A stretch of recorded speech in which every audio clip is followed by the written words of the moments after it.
बिस्मिल्लाहिर्रहमानिर्रहीम रब्बि इश्रह ली सदरी व यस्सिर ली अमरी वहलुल उक़दतम मिन लिसानी यफ़क़हू क़ौली। आज हमारा पहला दिन है।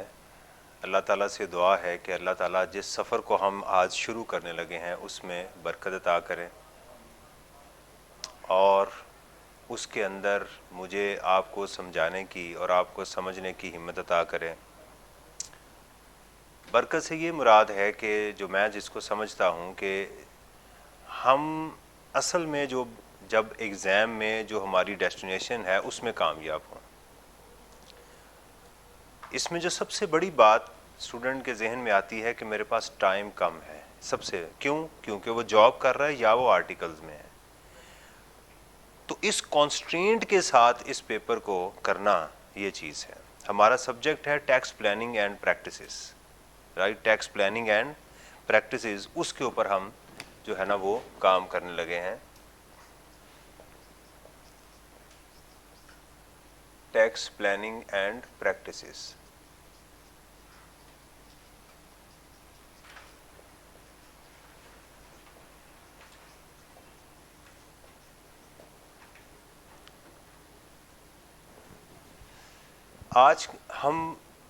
आज हमारा पहला दिन है। This is the first day. आज हम करेंगे क्या? सबसे पहले तो हमें इसको देखना है। सबसे जो पहली चीज़ इसमें यह है कि हमारा जो ये एग्ज़ाम है उसकी कंस्ट्रक्शन क्या है।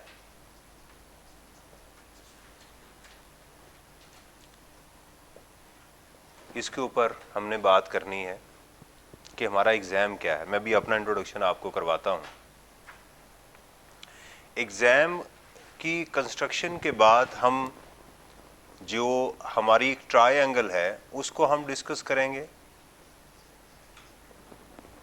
दूसरी चीज़ कि ये ट्रायंगल क्या है ये भी मैं आपको बताता हूँ कि हमारा क्या होगा। इसी के अंदर हम अपनी एग्ज़ाम स्ट्रेटजी को डिस्कस करेंगे। फिर हम टैक्सेशन सिस्टम के ऊपर बात करेंगे।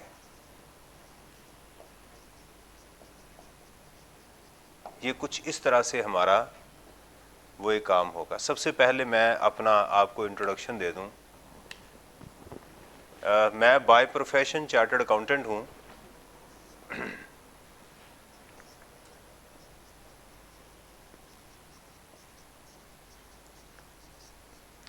मेरा नाम डॉक्टर इमरान शहजाद है। डॉक्टर इसलिए क्योंकि मैंने अपनी पीएचडी की है और पीएचडी में मेरा जो थीसिस था वो था टैक्स के ऊपर, यानी factors influencing tax payer behaviour in Pakistan. मैंने उसमें अपना किया अल्हम्दुलिल्लाह।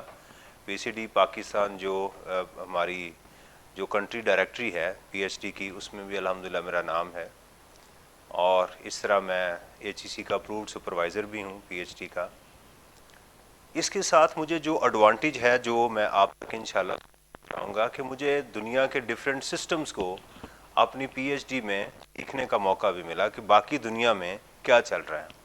यानी जो टैक्स में डेवलपमेंट होती है ये कैसे होती है, ये रिसर्च है जो कि हम चार्टर्ड अकाउंटेंट्स नॉर्मली नहीं पढ़ते। इसकी बैक एंड के ऊपर क्या क्या फैक्टर्स होते हैं, ये कैसे टैक्स बना, कैसे चला, कैसे यहाँ तक कैसे पहुँचा और आजकल इसके अंदर क्या डेवलपमेंट्स हो रही हैं। तो थीसिस के अंदर हमें ये चीज़ें, क्योंकि हम उसमें रिसर्च को डिस्कस करते हैं, लोग टैक्स क्यों नहीं पे करते, क्या फैक्टर्स हैं, सिस्टम्स क्या हैं, क्या सिस्टम में प्रॉब्लम्स हैं, इस तरह की सारी चीज़ें हम उसमें करते हैं। इससे एक तो मेरी ये बेसिक क्वालिफ़िकेशन है। इसके साथ मेरा एमए इकोनॉमिक्स है पंजाब यूनिवर्सिटी से, और इसके साथ मैंने एमफिल किया हुआ है कॉमर्स में, राइट। ये मेरी जो बेसिक क्वालिफ़िकेशंस में इन एडिशन टू दैट ये चीज़ें शामिल हैं। अब सवाल ये है कि मेरा स्टाइल क्या है, मैं पढ़ाता कैसे हूँ, मेरा तरीक़ेकार क्या है। एक तो इंटरप्रिटेशन है कि मेरा सबसे ज़्यादा जो फोकस है मेरा वो सिर्फ एग्ज़ाम के ऊपर होता है कि हाउ टू क्वालिफाई, कि मेरा स्टूडेंट पास करे पेपर को। और पहली अटैम्प्ट में जो है वो उसका एग्ज़ाम पास होना चाहिए। मेरी ये कोशिश होती है कि इसका पहली अटैम्प्ट में एग्ज़ाम जो है वो निकले। मेरी जो स्पेशलिटी है वो ये है, मैं इस तरह से काम करता हूँ कि जहाँ कन्फ्यूजन्स होती है मैं उनको समराइज़ कर देता हूँ, चीज़ों को सम अप करता हूँ मैं। राइट, फॉर एग्जांपल कि आपको एग्ज़ाम में लैंड का वर्ड बहुत दफ़ा मिलेगा, बिल्डिंग का, इमूवेबल प्रॉपर्टी का, तो किसी एक पॉइंट के ऊपर जाके मैं कोशिश करता हूँ कि आपको उन तमाम डायमेंशंस के ऊपर बात कर लूँ कि हमने ये वर्ड कहाँ डिस्कस किया। आपको लोन का वर्ड मिलता है, राइट, तो स्टूडेंट ये कहता है कि सर ये लोन आपने पहले भी मुझे बताया था, वहाँ भी बताया था, मुझे कोई इसकी थोड़ी सी कन्फ्यूजन क्रिएट हो रही है। तो मैं इन चीज़ों को समराइज करता हूँ। राइट, मेरी यानी अपना एक चीज़ है कि एक तो मैं ये काम करता हूँ कि चीज़ों को मैं इंटीग्रेट करता हूँ। फिर मेरा जो टीचिंग स्टाइल में ये है कि मैं चीज़ों को इंटीग्रेशन के साथ लेके चल रहा होता हूँ, इंटीग्रेट करता हूँ। यानी चीज़ों को ऐसा नहीं है कि हंक पंक नहीं, मेरी यानी चीज़ एक होगी उसके साथ मैं दूसरी बिल्टअप करूँगा, यानी आपकी जो ब्रिक्स हैं वो बिल्टअप हो रही हूँ। अच्छा, मुझे आज ये चीज़ पता चल गई है, नेक्स्ट ये है, मैं ये पढ़ चुका हूँ, अब ये पढ़ रहा हूँ, आइंदा मैं ये पढ़ूंगा, यानी एक फ्लो में आपको इंशाल्लाह ताला उसके अंदर वो चलेगी। एक और चीज़ कि मैं इस लेवल पर कभी नहीं समझता कि मेरे स्टूडेंट्स को टैक्स आता है। ये पहली चीज़ मैं आपको पहले बता दूँ। बहुत सारे स्टूडेंट ये समझते हैं सर मैं तो बिल्कुल अभी मैं टैक्स से तो बिल्कुल आउट हूँ, मुझे पता नहीं है। तो मैं बिल्कुल जो इनिशियल लेवल है उससे लेके चलता हूँ, बाय अज्यूमिंग कि मेरे स्टूडेंट को कुछ भी नहीं आता, वो तमाम बेस में दोबारा ज़ीरो से लेके मैं चलता हूँ। ये मेरी अपनी एक क्वालिटी होती है। उसके बाद जो हमारा क्वेश्चन आता है, जो मेन क्वेश्चंस हैं हमारे, इसमें स्टूडेंट और एग्जामिनर एक कमेंट करता है कि स्टूडेंट ने सवाल गलत तरीके से स्टार्ट किया। राइट, इसमें दो वैरायटीज होती हैं हमारी। एक क्वेश्चन हमें मिलता है जिसमें डाइवर्सिफाइड इनकम होती है, एक में नॉर्मल होती है।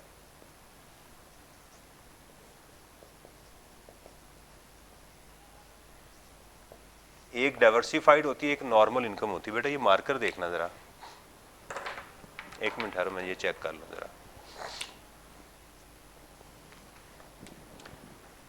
अब उस क्वेश्चन की जो टाइप है, उसकी जो शक्ल है, वो तो आपको सेम नजर आएगी। एक क्वेश्चन जो है वो आपका जो स्टार्ट होगा वो प्रॉफिट बिफोर टैक्स से स्टार्ट हो रहा है, और एक क्वेश्चन जो है वो किसी और पॉइंट से, कंपोनेंट्स को हम सॉल्व करके फिर आगे पहुंच रहे हैं। कैसे पता चलेगा कि मैंने किस क्वेश्चन को कहां से लेके चलना है? ये एग्जामिनर कमेंट करता है एग्जाम के अंदर। कभी स्टूडेंट को क्वेश्चन ये था, स्टूडेंट को बेसिक फिलॉसफी की समझ नहीं आई कि इसने क्वेश्चन गलत तरीके से लेके चल पड़ा। ये एक तो ये इंशाल्लाह ताला आपको ये मेरे साथ नहीं होगा कि सर इस क्वेश्चन को मैं कहां से स्टार्ट हूं, ये सवाल नहीं होगा। आपको क्लियर कट पता होगा कि ये क्वेश्चन ये है और इसको मैंने यहां से आगे लेकर वो चलना है। राइट, एग्जाम फोकस हमारा सारा सेशन है। टोटल हम उसके ऊपर जो बात करते हैं, एग्जाम के ऊपर बात कर रहे होते हैं, चीज़ों को इंटीग्रेशन के ऊपर हमने लेके चलना होता है।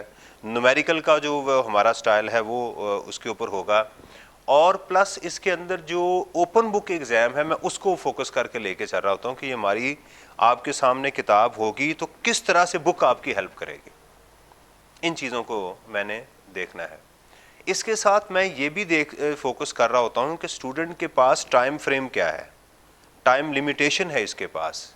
ये फुल टाइम स्टूडेंट्स मेरे पास नहीं आ रहे हैं, आप जॉब होल्डर भी हैं, आप आर्टिकल्स कर रहे हैं, आपकी और भी इसके अलावा कमिटमेंट्स हैं। उस डोमेन के अंदर रहते हुए कैसे हमने पास करना है, यानी इन कॉन्स्ट्रेंट्स के अंदर हमने इस पेपर को क्वालिफाई करना है।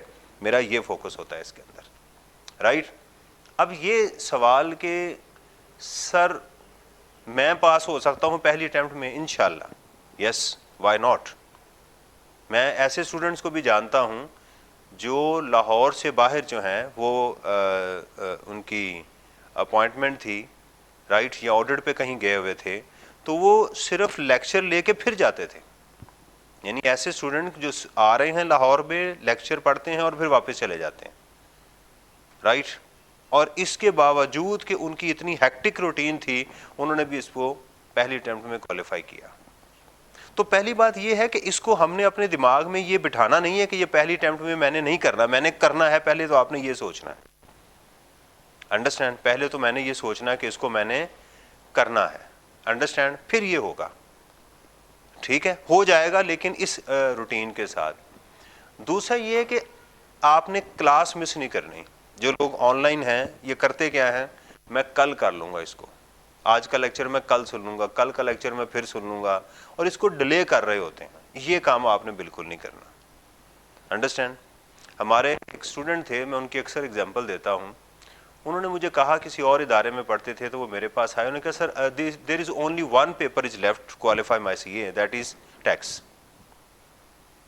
और आई थिंक सो कि ही सेड दैट कि मेरी 4 या 5 या 6 अटैम्प्ट्स ऑलरेडी मैं लैप्स कर चुका हुआ हूँ, तो मैं बड़ा इसमें परेशान हूँ। मैंने उनसे एक बात कही, मैंने कहा आपने इस मेरी बात पे अमल करना है। एक तो मेरी क्लास नहीं छोड़नी, मेरे साथ आपने जुड़े रहना है। दूसरा कि आपने जो न्यूमेरिकल करना है उसको हमेशा पूरा किया करना है। ये 2 बातें मेरी आपने जहन में रखनी। स्टूडेंट की सबसे बुरी एक आदत ये होती है कि न्यूमेरिकल को स्टार्ट करता है, जहां उसे समझ आती है कि मैं फंस गया हूं, उससे आगे नहीं जाता, वो उसको वहीं छोड़ के बैठ जाता है। Never do that, never do that. Question सारा गलत कर दें, नो प्रॉब्लम, लेकिन क्वेश्चन को उसके मंतक तक, उसके एंड तक जरूर पहुंचाएं। घर बैठ के कभी गलत काम ना करें। गलत काम ये ड्राफ्ट ना खींचें, यानी क्वेश्चन कर रहे हैं तो ऐसे कर रहे हैं, ऊपर रुपीज नहीं लिख रहे, कॉमा नहीं डाल रहे, ऐसे गलत ऐसे नहीं करना। ये मेरी आपको एडवाइस है कि आपने पूरा क्वेश्चन जब भी करना है ऐसे कि मैं एग्जाम में ऐसे कर रहा हूं। क्यों? क्योंकि एग्जाम में हमारे पास टाइम जो है वो लिमिटेड होना है, हमने उसके अंदर करना है। अगर आप घर में बैठ के ड्राफ्ट करते हुए क्वेश्चन को करेंगे तो एग्जाम में आपका हाथ सेट नहीं होगा, आपको पता नहीं चलेगा कि मैंने इसको कैसे करना है, अंडरस्टैंड। दूसरी बात आपने पढ़ते हुए ये सोचनी है कि ये टाइम गुजर जाना है। ये बात अपने दिमाग में बिठा के रखनी है, ये टाइम गुजर जाना है। मेरा पढ़ के भी टाइम गुजर जाना है, नहीं पढ़ूंगा फिर भी गुजर जाना है। तो बेहतर क्या है कि पढ़ के गुजार लें। समझ आ रही है ना? देखें, इन तकलीफों से हम भी गुजरे हैं, हमने भी आर्टिकल्स किए हैं, हमने भी जॉब्स की हैं, हमने ऐसे CA को क्वालिफाई किया हुआ है। कोई ऐसा नहीं था कि अल्लाह ताला ने हमारे लिए टाइम को स्ट्रेच कर दिया था कि लो अभी तुम मेरे जो है ना, तुमने दाढ़ी रखी हुई है तो लिहाजा तुम्हारे लिए और है, बाकियों के लिए और टाइम है। That was not the issue. ये इसी कॉन्स्टेंट के साथ ही हमने किया हुआ है, ये बात एक जहन में रखनी है। दूसरा एक और इशू जो हम करते हैं कि हम भूख लगती है खाना खा लेते हैं, बाकी सारी चीज़ें कर रहे होते हैं, लेकिन हम इसके लिए कुछ नहीं खाते। उसमें मैं भी शामिल हूँ, टाइम ही नहीं मिलता। भाई इसको भी कोई खुराक दें, इस दिमाग ने जिसने सोचना है, जिसने काम करना है, इसको कोई खुराक दें, कोई बादाम या जो भी आप बेहतर चीज़ समझते हैं, तो आपकी मेहनत जो है ये कम, जो 25% ये कम कर देगा, ये मैं आपको पहले बता दूं। If you are using some diets, proper diet जो आपके दिमाग को तेज़ करती है। आप इसकी मिसाल ले लें कि आपकी गाड़ी है, साइकिल है, उसको आप ऑयलिंग नहीं करते तो जोर ज़्यादा लगेगा ना साइकिल को चलाते हुए, लेकिन ऑयलिंग करेंगे तो फिर क्या होगा, कम जोर पे वो चलेगी, चीज़ें जल्दी याद होना शुरू होंगी, ये जो है ना वो डिप्रेशन कम होगा और चीज़ें जल्दी से तैयार होना शुरू हो जाएंगी। ये चीज़ आपने जहन में रखनी, अंडरस्टैंड। फिर इस एग्ज़ाम को आपने हत्तल इम्कान कोशिश करनी है कि इसको ओपन बुक नहीं समझना।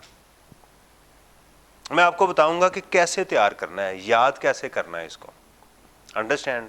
कहाँ किताब की ज़रूरत पड़ेगी, समझ आ रही मेरी बात की?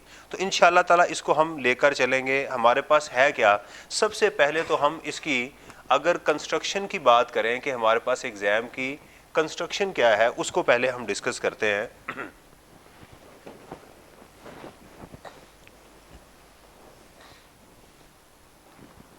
देखें, एग्ज़ाम के अंदर हमारे पास बेसिकली एक तो उन्होंने एथिक्स ऐड कर दिए हैं, ICAP के, इंस्टीट्यूट ऑफ चार्टर्ड अकाउंटेंट्स के हमारे कोड ऑफ जो कंडक्ट हैं उसका कुछ पार्ट इसमें शामिल है, पूरे के पूरे नहीं है। पहले तो पता ही नहीं चलता था कि इसमें है क्या, टोटल उन्होंने कह दिया कि जनाब ये है। अब उन्होंने कुछ उसके सिर्फ पार्ट हमें दिए हैं कि this is the area you have to prepare for that. Understand? हमें सिर्फ ये करना है। उसके हमारे पास कितने हैं? 5 मार्क्स, 5 नंबर का एरिया हर साल आ रहा है ये। दूसरा हमारे पास इसकी जो है वो लॉज हैं, टैक्स लॉज जो हैं, और उन टैक्स लॉज में हमारे पास 3 टैक्स लॉज हैं, इनकम टैक्स, सेल्स टैक्स और फेडरल एक्साइज ड्यूटी FED। ये हैं हमारे सिलेबस में, ये शामिल हैं। अंडरस्टैंड? इनको हमने वो करना है। हमारे पास जो इनकम टैक्स का पार्ट है अराउंड 50% हमारे पूरे एग्जाम का 50% ये कवर कर जाता है। जो हमारा सेल्स टैक्स है अराउंड 35% ये कवर कर लेता है, और जो FED है अराउंड 10% ये कवर करता है। एक वक्त था कि FED जो था वो इसकी आइटम्स आहिस्ता आहिस्ता कम होती जा रही थी, तो एग्जामिनर ने FED और सेल्स टैक्स का क्वेश्चन इकट्ठा बनाना शुरू कर दिया था। लेकिन चूंकि अब इसकी आइटम्स दोबारा ग्रो करना शुरू हो गई हैं, इसमें हवा भरनी शुरू हो गई है, ग्रोथ हो गई है, इसलिए अब इसके ऊपर इंडिपेंडेंट क्वेश्चन आना शुरू हो गया। फेडरल एक्साइज ड्यूटी के ऊपर, इसकी इनपुट आउटपुट के ऊपर सारा जो है वो अलग चलना शुरू हो गया। तो ये हमारे पास एक एरिया है कि जो ये हमारा, जिसको एग्जामिनर नॉर्मली फॉलो कर रहा है, राइट। इसके अंदर भी अगर आप देखें तो हमारे जो मेन क्वेश्चंस हैं, इसका जो क्वेश्चन हमारा आ रहा है तकरीबन 20 से 30 नंबर का, तो वो क्वेश्चन इसमें डाल देता है इनकम टैक्स का। मेजर जो मेन क्वेश्चन हमारा वो बन रहा है, राइट। और जो आपकी सेल्स टैक्स है इसके अंदर भी तकरीबन 20 से 30% तक वो चला जाता है न्यूमेरिकल के अंदर। अगर हम अपने एग्जाम को ओवरऑल न्यूमेरिकल को देखें तो 50-50 आप समझ लें, कम से कम आपको ये एरिया मिल जाता है, राइट। यानी आधे न्यूमेरिकल होंगे और आधा हमारे पास वो होते हैं। और वो भी इसमें अब सीधे क्वेश्चन तो नहीं आ सकते ना, यानी व्हाट इज दिस और व्हाट इज दैट, क्योंकि किताब तो आपके सामने है। अब तो ये चीज़ें नहीं आएंगी, अब तो आपके सामने केस स्टडीज आ रहे हैं। ये चीज़ है, इसका इशू बताएं, इसको कैसे करना है, इसको एडवाइस करें, राइट। ये चीज़ें हमें इस तरह से जो है वो मिल रही होती हैं। अंडरस्टैंड? ये हमारी चीज़ें जो हैं ये मैंने आपको बता दिया, ये हमारी डेस्टिनेशन है, यहाँ तक हमने पहुँचना है। अंडरस्टैंड? इसका स्टाइल ये है कि पहले हम इनकम टैक्स को स्टार्ट करेंगे, राइट, फिर हम सेल्स टैक्स को स्टार्ट करेंगे, फिर उसके बाद लास्ट में हम FED को करेंगे, और फिर सेल्स टैक्स और FED दोनों के इकट्ठे क्वेश्चन करेंगे कि वो क्वेश्चन जिनमें सेल्स टैक्स और FED भी शामिल है उसको कैसे लेकर चलना है। ये हमारा इस तरह से ये स्टाइल होगा, राइट। ये पेपर की हमारे एग्ज़ाम की कंस्ट्रक्शन है। इस तरह से ही आपको एग्ज़ाम आ रहा है अल्हम्दुलिल्लाह, और ICAP भी इसको क्या कर रहा है, प्रॉपर फॉलो कर रहा है। इस एग्ज़ाम को करते हुए एक चीज़ जहन में आती है कि सर मैं कंसल्टेंट हूँ लेकिन मेरा पेपर नहीं पास हो रहा, उसकी वजह क्या है? यानी मैं टैक्स डिपार्टमेंट का हिस्सा हूँ, मैं केसेस को भी देखता हूँ, सब कुछ करता हूँ। द क्वेश्चन इज कि why I am unable to qualify the exams. मेरे से आप कोई चीज़ पूछने मुझे आती है, उसकी एक बड़ी वजह यह है कि क्वेश्चन का रीडिंग स्टाइल, कि आप जो क्वेश्चन है उसको रीड कैसे करते हो। देखिए इसमें बहुत फ़र्क है, थ्योरी में और प्रैक्टिस में फ़र्क है। क्यों, कैसे, सुनिएगा। क्लाइंट आपके सामने बैठा हुआ है, आप उससे पूछते हैं जी क्या किया, ये किया, आपकी प्रॉपर्टी कितनी है, ये है, कहाँ पर है, यहाँ पर है, आपको हर चीज़ मिल रही है ना, आपको सैलरी कितनी मिली, इतनी मिली है, सर्टिफिकेट दिखाएं, उस पर लिखा हुआ है। एग्जाम के अंदर तो डॉक्यूमेंट्स नहीं प्रोड्यूस होने ना, एग्जाम में तो आपके सामने अल्फाज लिखे हुए हैं, डेटा मौजूद है, उसको कैसे समझना है।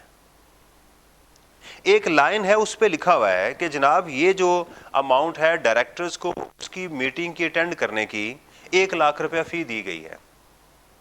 अब ये लाइन लिखी हुई है, ₹100,000 is given to mister A as a director fee for attending BOD meeting या whatsoever, tax has been deducted, और खामोशी है। एक लिखा हुआ है ₹100,000 is given to the director net of withholding tax. बात तो आप, वो जो कंसल्टेंट है वो कहता है बात तो सेम है, यहां पर वो क्वेश्चन ए तरीके से कर रहा है, यहां वो बी तरीके से कर रहा है, राइट।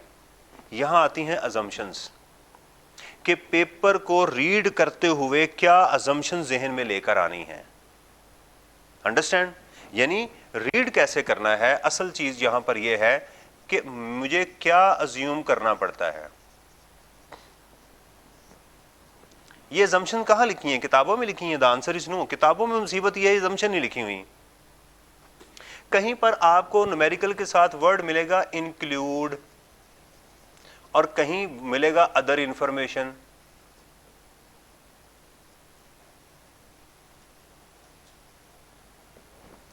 तो स्टूडेंट ये कहता है सर ये बात तो सेम है, इसमें ये चीज शामिल है या other information. There is a hell of difference between include and other information. जब इंक्लूड होगा तो ट्रीटमेंट डिफरेंट होगा, जब वो अदर इंफॉर्मेशन की बात करेगा तो भाई ट्रीटमेंट डिफरेंट होना चाहिए, वो और होगा। अंडरस्टैंड? इसके अलावा और वजह क्या है? और इसकी एक वजह भी है कि भाई एक है लॉ, तो लॉ इटसेल्फ हर चीज को एक्सप्लेन नहीं कर सकता, हर ट्रांजैक्शन को, हर चीज को तो एक्सप्लेन नहीं कर सकता, राइट? दूसरा है इस लॉ की बेस के ऊपर उन्होंने टैक्स रिटर्न बनाई हुई है,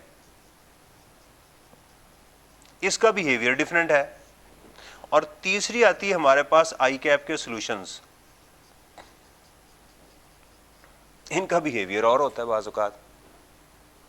लॉ एक चीज कह रहा है, रिटर्न में कुछ और हो रहा है, आई कैप का सॉल्यूशन कुछ और कर रहा है। अंडरस्टैंड? तो हमने किसको फॉलो करना है, राइट? तो हम लॉ की जो इंटरप्रिटेशन है बाज़ औक़ात हम रिटर्न से ले रहे होते हैं और बाज़ औक़ात हम आई कैप के सॉल्यूशन से। कहाँ मुझे रिटर्न को फॉलो करना है, कहाँ मुझे आई कैप के सॉल्यूशन को फॉलो करना है, और बाज़ औक़ात हमें दोनों चीज़ें लॉ के अगेंस्ट चल रही नज़र आ रही होती हैं, और बाज़ औक़ात दो इंटरप्रिटेशन ठीक होती हैं, कैसे उसको करें। और एग्जाम में क्वेश्चन को करते हुए अजम्पशन लिखनी कहाँ है, ये भी एक इशू है कि अजम्पशन लिखूं कहाँ पर, ये भी एक चीज़ है। अंडरस्टैंड? आपका काम ये काम करना नहीं है, आपका काम ये है कि जो आपको सबक मिले उसको जाके तैयार कर लें। सर आपने ये पढ़ाया था, समझ आ गई, ये चीज़ कर ली है, मुझे समझ आ गई। Is it clear? तो ये हमारा एग्जाम मैंने आपको बता दिया, एग्जाम की मैंने आपको कंस्ट्रक्शन बता दी, मैंने आपको उसका वे आउट बता दिया, राइट? इस तरह से हम क्वेश्चन को रीड करना सीखेंगे, क्वेश्चन को रीड करना, कि क्वेश्चन को रीड कैसे करना है, लेकिन किसके अंदर रहते हुए, लॉ की डोमेन में रहते हुए।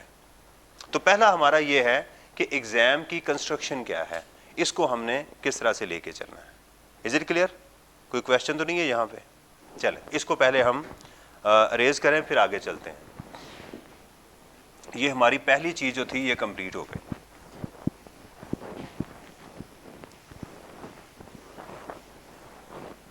राइट? अब आते हैं हम अपनी इस ट्रायंगल के ऊपर कि हमारी ट्रायंगल में है क्या, ये क्या चीज है ट्रायंगल। देखें, एक है हमारा लॉ किताब,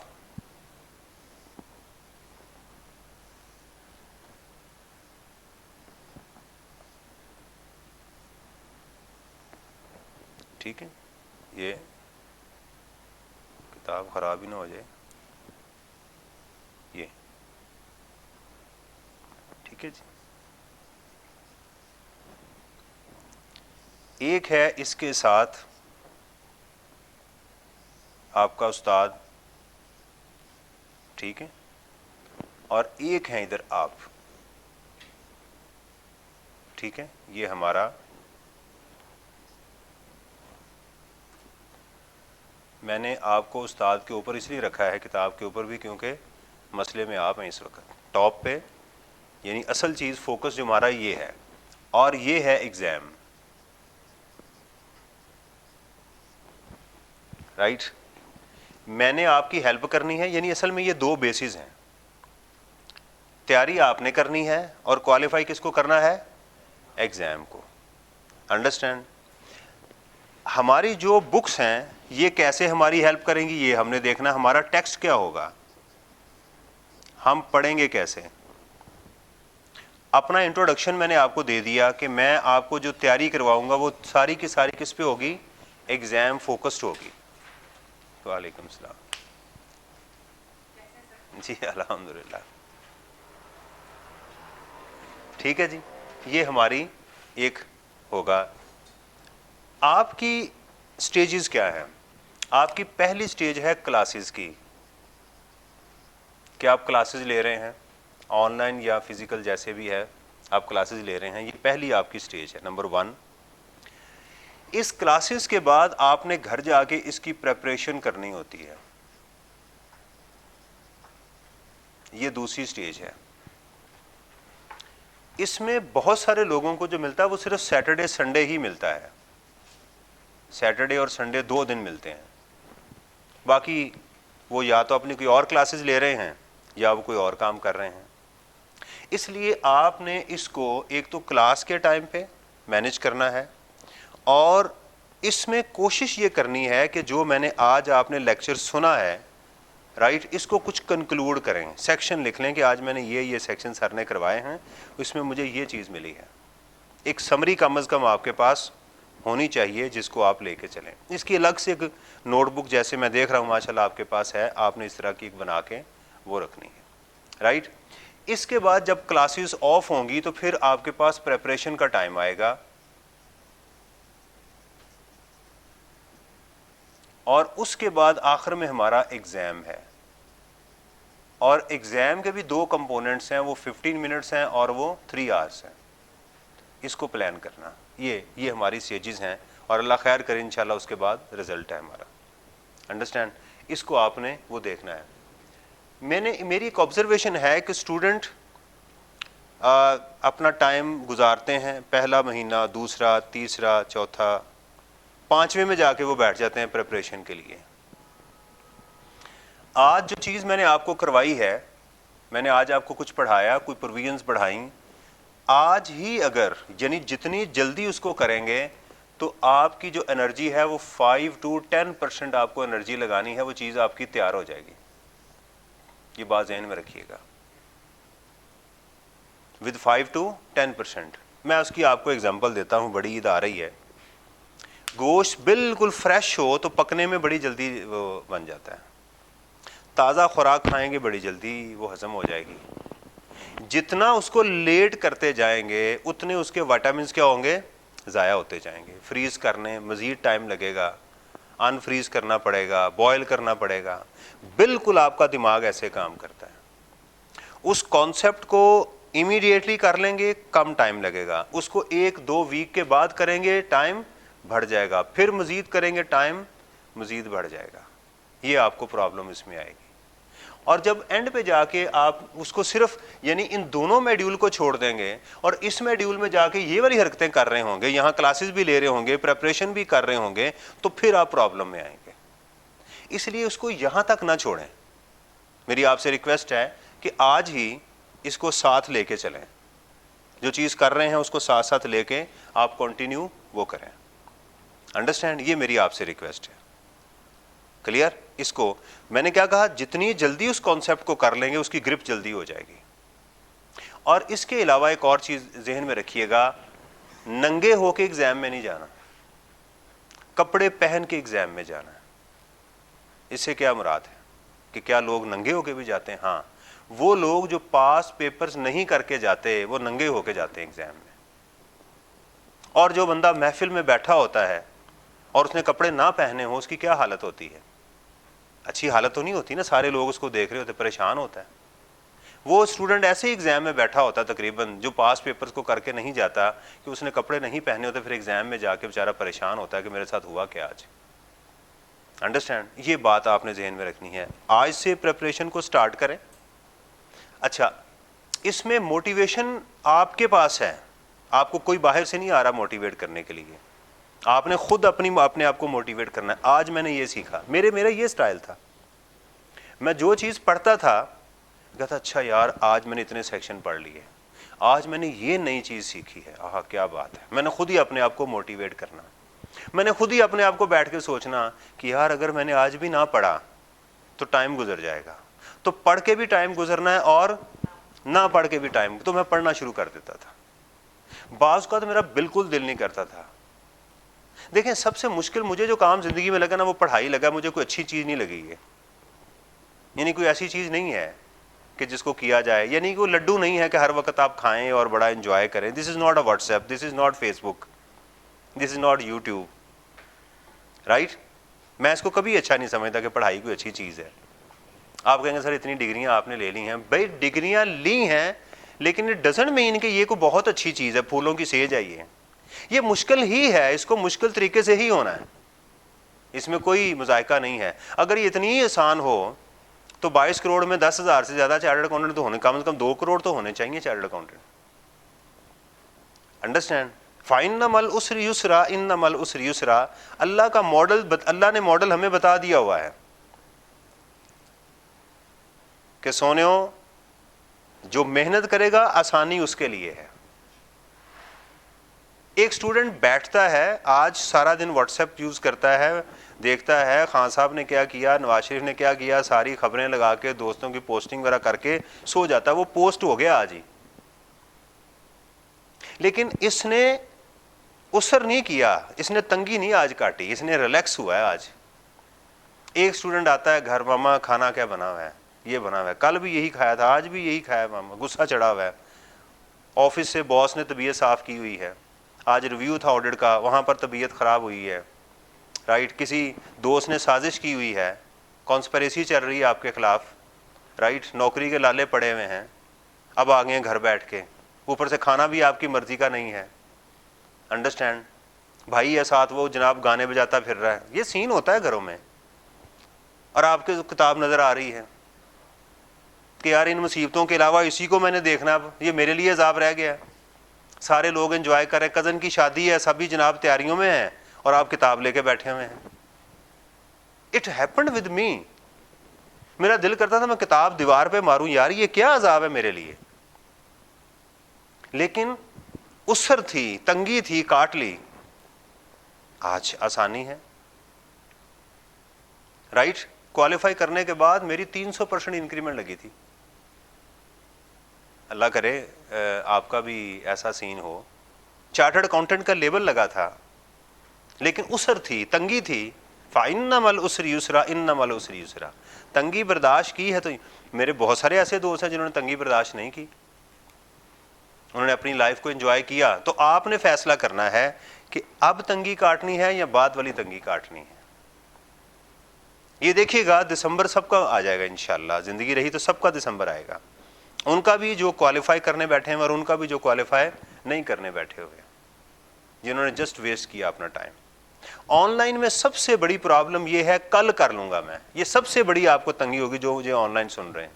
कल कर लूंगा, भी कल क्यों करेंगे, आज क्या मसला है। ऑनलाइन को फिजिकल लेके करेंगे तो होनी है। अगर ये सोचेंगे अपना टाइम बाउंड रखें, लेक्चर चल रहा है सुने, उसके बाद ये सर ने बात बताई है, नोट कर ली है, अपने नोट्स बना रहे हों।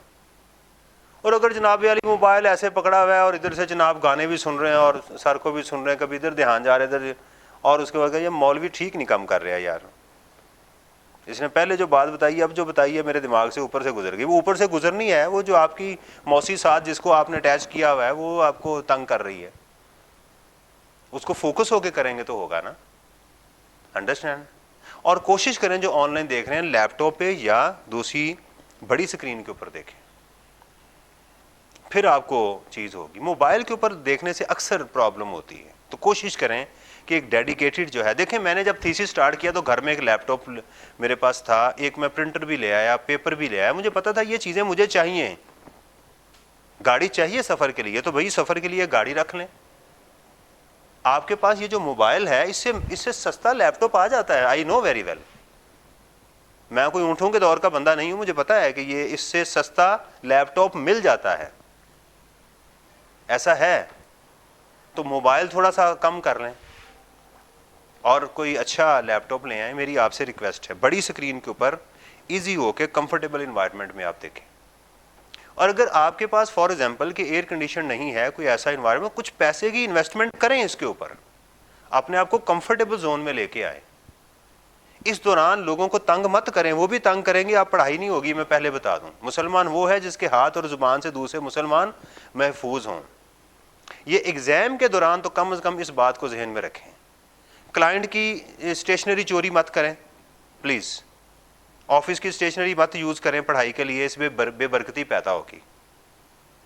ये पिछले सेशन में स्टूडेंट ने मुझे, अल्हम्दुलिल्लाह मैं बड़ा खुश हूँ कि स्टूडेंट ने मुझे पिक्चर भेजी कि सर मैंने स्टेशनरी अपनी खरीद ली है, इंशाल्लाह अब मैं इससे पेपर दूंगा। मज़ा आया ना? कितने की आई? 1500 रुपये की, 1000 रुपये की। क्या औकात है 1500 1000 रुपये आज के दौर में? 250 रुपये लीटर तेल है। अंडरस्टैंड? तो इसलिए ना करें, उससे फोटोकॉपियाँ मत करवाएं क्लाइंट से। अंडरस्टैंड? अपना काम करें, अपनी चीज़ें खरीदें, ताकि अल्लाह से फिर दुआ करें कि यार अब मेरे लिए बरकत अता फरमा। यानी अपने आप को पहले ठीक करें, तैयार करें कि मैंने ये काम करना है। अंडरस्टैंड? मेरी बहुत सारे अपने रिश्तेदारों के साथ लड़ाई हुई है, बहुत सारों के साथ फड्डा भी हुआ है। यानी बातें सुनने को मिली हैं कि जनाब अगर फेल ही होना था तो शादी तो कम से कम अटेंड कर लेते ना, हमारी टिचकरें करनी आगे से। आज वो मुझे इमरान साहब कहते हैं, लेकिन अगर उस वक्त मैं शादियां अटेंड की होती तो फिर मेरा नाम ओए ही होना था, इधर आए। लेकिन तंगी उसर, तंगी मैंने बर्दाश्त की। आज आप बैठे हुए, आप सुन रहे हैं मुझे। अंडरस्टैंड? तो इसको आपने कोशिश करनी है कि जो चीज़ सुन ली है उसके ऊपर तैयारी करें, उससे मज़ीद होकर ऊपर जो मैंने असाइनमेंट दी है उसको देखें कि यार ये सर ने कहा है मैंने करना है। आपके पास सैटरडे संडे अवेलेबल है, उसको डेडिकेट करें, उसके साथ रेस्ट भी करें, जिस्म को भी दें, इसके साथ काम करें। अंडरस्टैंड? फिर जब प्रेपरेशन में आए तो आपकी रिवीजन चलनी चाहिए उस वक्त कि हाँ अब मैं उसमें आ चुका हुआ। और कैलकुलेट करते हुए खुदा का वास्ता है कि आप मोबाइल के ऊपर जो है ना ये प्लस माइनस ना किया करें, आपकी बड़ी मेहरबानी। ये बहुत बुरा इम्पैक्ट है कि कैलकुलेटर पड़ा हुआ है, वो पड़ा हुआ है, अभी मैं देखता हूँ, निकालता हूँ, और वो निकाल लिया, मोबाइल निकाल लिया, उसी के ऊपर जैसे ही आपने मोबाइल निकाला पॉपअप हो रहे होते हैं मैसेजेस, और मोबाइल के ऊपर कैलकुलेशन करते हुए मज़ा भी बिल्कुल नहीं आता। प्लीज़ ऐसा ना करें। कोई अच्छी चीज़ आपके पास मौजूद हो, कोई कैलकुलेटर डेडिकेटेड आपके पास मौजूद हो जिसके ऊपर आपने काम करना है। अंडरस्टैंड? डेली का शेड्यूल बना लें कि आज मैंने ये करना है, कल मैंने ये करना है, इन चीज़ों को लेकर चलना है। देखें, अगर इसको फोकस नहीं रखेंगे तो फिर प्रॉब्लम होगी, इसलिए इसको फोकस करके रखें। मैं इंशाल्लाह अपना हक अदा करूँगा, राइट? आपको फोकस बताऊंगा कि यार ये चीज़ है एग्जाम में इस तरह से आ चुकी हुई है, इसमें ये प्रॉब्लम आ चुकी हुई है, आपने ये नहीं करनी। चीज़ों को इंटीग्रेट मैं करूंगा, ये मेरा काम है। पास पेपर को करना मेरा काम है, फिलहाल जितने मैंने आपको करवाने हैं, उससे ऊपर जो असाइनमेंट्स हैं वो आपने करनी है। ठीक है? चीज़ों को क्लियर करना मेरा काम है, बाकी उसको तैयार करना आपका काम है, राइट? अब आते हैं इसके ऊपर कि हमारा टेक्स्ट क्या है, हमारी किताबें क्या है, इसको कैसे लेकर चलना है। यहाँ तक कोई क्वेश्चन तो नहीं है? चलें जी, अब आते हैं हमारे लॉ के ऊपर कि हमारा जो लॉ है इसमें क्या चीज़ें मौजूद हैं।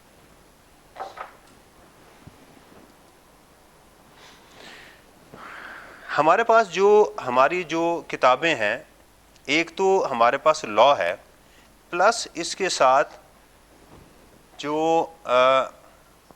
बुक है हमारी खालिद पेटीवाला की,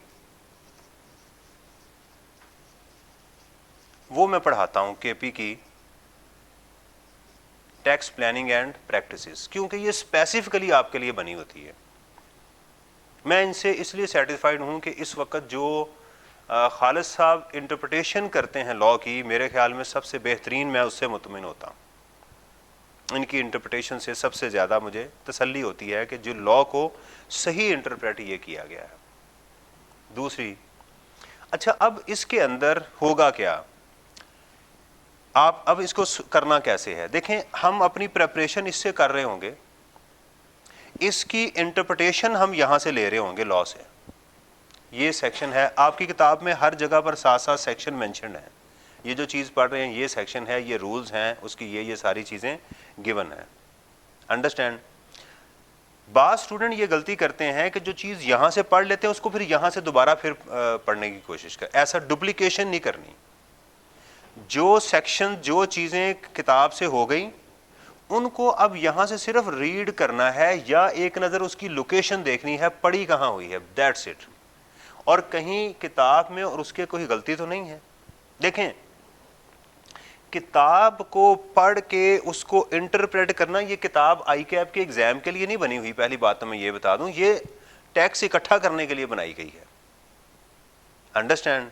इसके अंदर एक जो सेक्शन है वो दूसरे सेक्शन को रेफर कर रहा होता है, दूसरा तीसरे को रेफर कर रहा होता है, तीसरा आगे जाके शेड्यूल को रेफर कर रहा होता है। उसके अंदर जो आपने टाइम अपना वेस्ट करना है उसको पहुंचते पहुंचते, और दोबारा जब ओरिजिनल प्रोविजन पे आएंगे तो मुसीबत पड़ जाती है कि यार मैं पढ़ क्या रहा था। इसलिए हमारी जो किताब है वो आपकी हमारी हेल्प करती है उसको अंडरस्टैंड करने के अंदर। लेकिन ये है कि कुछ चीज़ रह ना जाए, इसलिए हम साथ लॉ को पढ़ रहे होते हैं। कुछ चीज़ें मैं आपको बताऊंगा कि आपने कहाँ से करनी है, वो सिर्फ लॉ से करनी है, आप बुक को छोड़ दें वहाँ। यहाँ पर एक एरिया आएगा बिजनेस का, जो हमारा मेन एरिया है। वहाँ फिर मैं क्या करूँगा कि आपको लॉ के ही नोट्स दे दूंगा मैं आपको, यानी होगा वो सारा लॉ ही, इनकम टैक्स ऑर्डिनेंस ही होगा, लेकिन मैं अपने नोट्स दूंगा। यार अब यहाँ से आप करें, होगी यही किताब, उसको यहाँ हम थोड़ा सा छोड़ देंगे। यानी हमारे एग्जाम की प्रिपरेशन यहाँ से हो रही होगी, प्रोविजंस हम उठा रहे होंगे, साथ साथ इसको टैली करते जाएंगे, क्योंकि एग्जाम में आपको आपके पास ये वाली बुक होनी है, इसलिए उसकी लोकेशन कौन सी चीज कहाँ लिखी है उसको हमें देखना होगा। देखें, आप अगर ये कहें कि जनाब मैं एग्जाम के अंदर जाकर ये देखूंगा कि वो कौन सी कैपिटल एसेट्स हैं जिनके ऊपर गेन हो सकता है, लॉस नहीं हो सकता, वो वेस्टेज ऑफ टाइम होगी। ये किताब ने हमें काम कहाँ करना है, आप सुनिएगा, ओपन बुक एग्जाम ने काम कहाँ पर करना है। ये हमें रेट्स के ऊपर, पहली बात है, ये हेल्प करेगी। हमें रेट्स अब याद नहीं करने। एक चीज कहाँ पर हमें इसको करना है, टैक्स रेट्स के ऊपर। अब आपको रेट्स नहीं मिलने, आपको यहाँ वो रेट्स पता होने चाहिए कहाँ पर मौजूद हैं। फिर जहाँ पर कन्फ्यूजन्स होंगी, ये वाली किताब वहाँ हमारी हेल्प करेगी। मिसाल के तौर के ऊपर अगर टर्नओवर के ऊपर एग्जांपल दी गई है कि अगर टर्नओवर 15 मिलियन हो या इससे ज़्यादा हो, ठीक है, ये चीज़ एक कन्फ्यूजन होती है कि यार लॉ के अंदर ये 15 मिलियन भी इस लिमिट में शामिल है या उससे ज़्यादा है। वहाँ आप देख सकते हैं यार ये फलां सेक्शन है, वहाँ ये बात लिखी हुई है। अंडरस्टैंड। मिनिमम टैक्स की जो एक्सेप्शंस हैं सेक्शन 113 की, वो सेकंड शेड्यूल में लिखी हुई हैं। यार ये जो इसने बात की है, कहीं ये ऐसी कंपनी तो नहीं है, ऐसा बिजनेस तो नहीं है जिसके ऊपर 113 की एप्लीकेशन नहीं होती। सेकंड शेड्यूल में जाके एक नज़र ऐसे, यार इसमें हाँ नहीं नहीं ये ठीक है, इस पे लगना है। या मिनिमम टैक्स का जो रेट है वो कहीं इस पे कम तो नहीं है, 0.75% तो नहीं है, 1.25% की बजाय कोई और तो नहीं है। वहाँ पर आपको हेल्प मिलेगी फॉरेन रेफरेंस के लिए। ये बहुत कम होगा कि आप पूरा क्वेश्चन जो है वो ऑर्डिनेंस को देख के कर रहे हो। यानी आपको पता होगा कि यार एक्सपोर्ट एफटीआर में है, मुझे याद है एक्सपोर्ट एफटीआर में है, राइट, ये सप्लाई ऑफ गुड्स मिनिमम में है। अंडरस्टैंड। यानी मेन जो इसका जो फ्रेमवर्क है, जो स्ट्रक्चर है, वो आपको जुबानी याद होगा, क्योंकि एग्जाम के अंदर आपने चीज़ों को ऐसे कर रहे होना है। ये चीज़ ठीक है, ये मैं कर रहा हूँ, ये मैं कर रहा हूँ।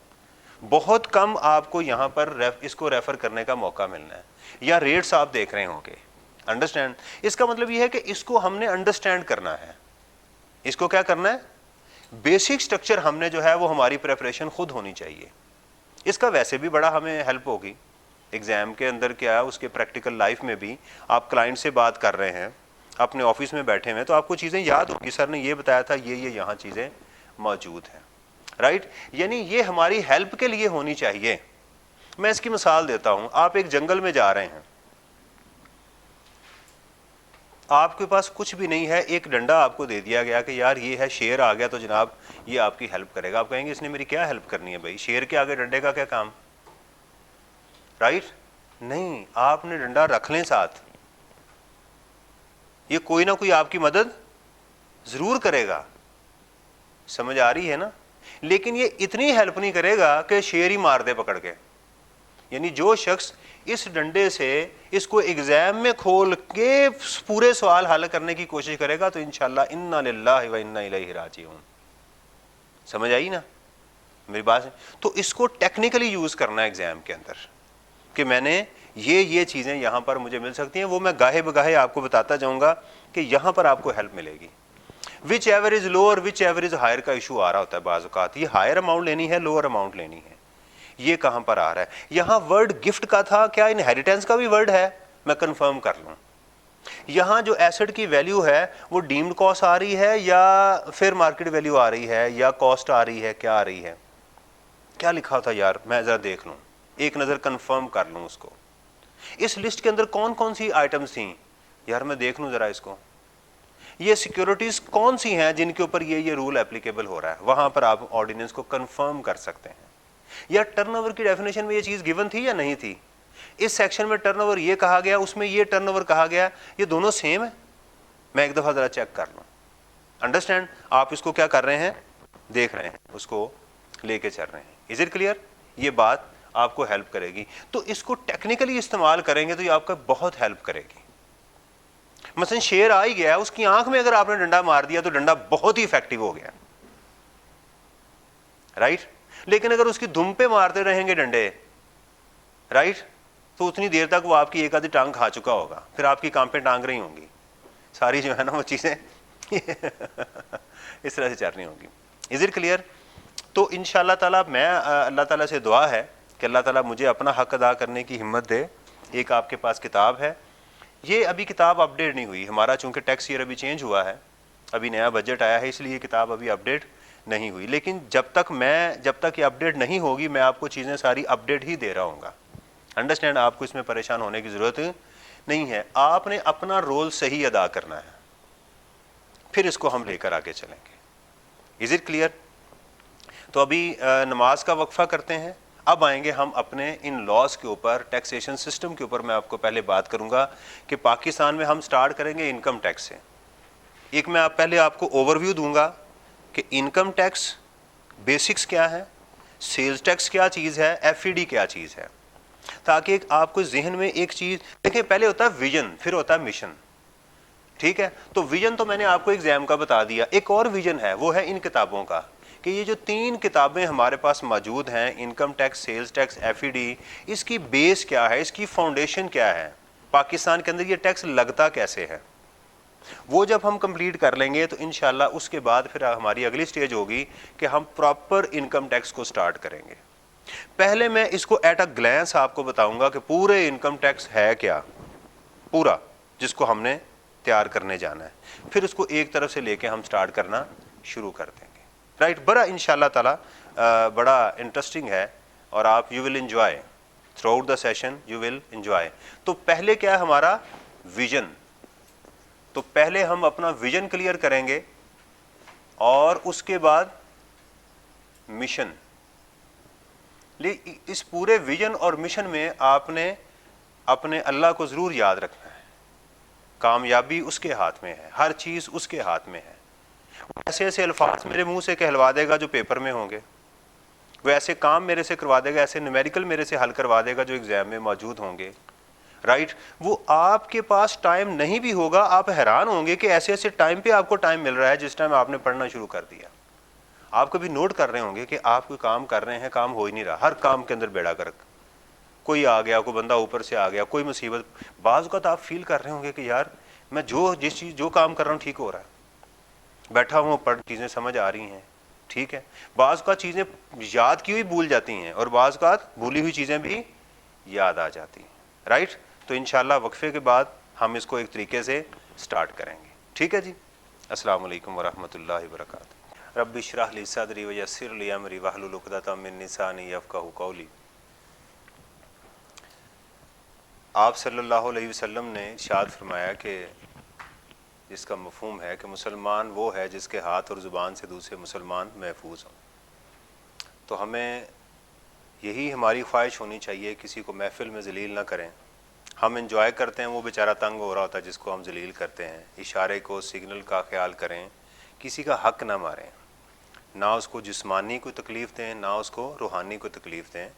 जिसको हम तंग कर रहे होते हैं वो बेचारा तकलीफ़ में होता है, हमारे लिए इंजॉयमेंट होती है, उस बेचारे के लिए परेशानी होती है। एक मालिक है जिसके पास आप जॉब कर रहे हैं, उसके पास अरबों रुपया है, उसके लिए वो पेन पेंसिल या 2-4 कॉपियों की कोई अहमियत नहीं है, लेकिन आपके लिए उसका मसला है, उसके लिए नहीं है। वो तो ग्रो करता रहेगा। हमने अपने आज हम छोटे चोर हैं, बड़े होके बड़े चार्टर्ड अकाउंटेंट भी बन जाएंगे, चोर भी बड़े बन जाएंगे। तो उसकी एहतियात करें, राइट? हम तो चले जाएंगे लेकिन इसके बाद हमारा माल होगा, हमारी औलाद के लिए, तो इसलिए उसकी एहतियात करनी चाहिए कि उनके लिए हम अच्छी चीज़ छोड़ कर जाएँ। बहुत ज़्यादा छोड़ने की बजाय कम छोड़ जाएं, लेकिन अच्छा छोड़ के जाएं, वो खुद ग्रो कर लेंगे। अगर आपको अल्लाह ने चार्टर्ड अकाउंटेंट बना दिया है या बनाने वाला है, तो क्या उनको नहीं बना सकता वो ज़ात? क्यों इतने हम पैनिक हो जाते हैं, उनके लिए माल इकट्ठा करने के लिए 2 नंबरियाँ शुरू कर देते हैं?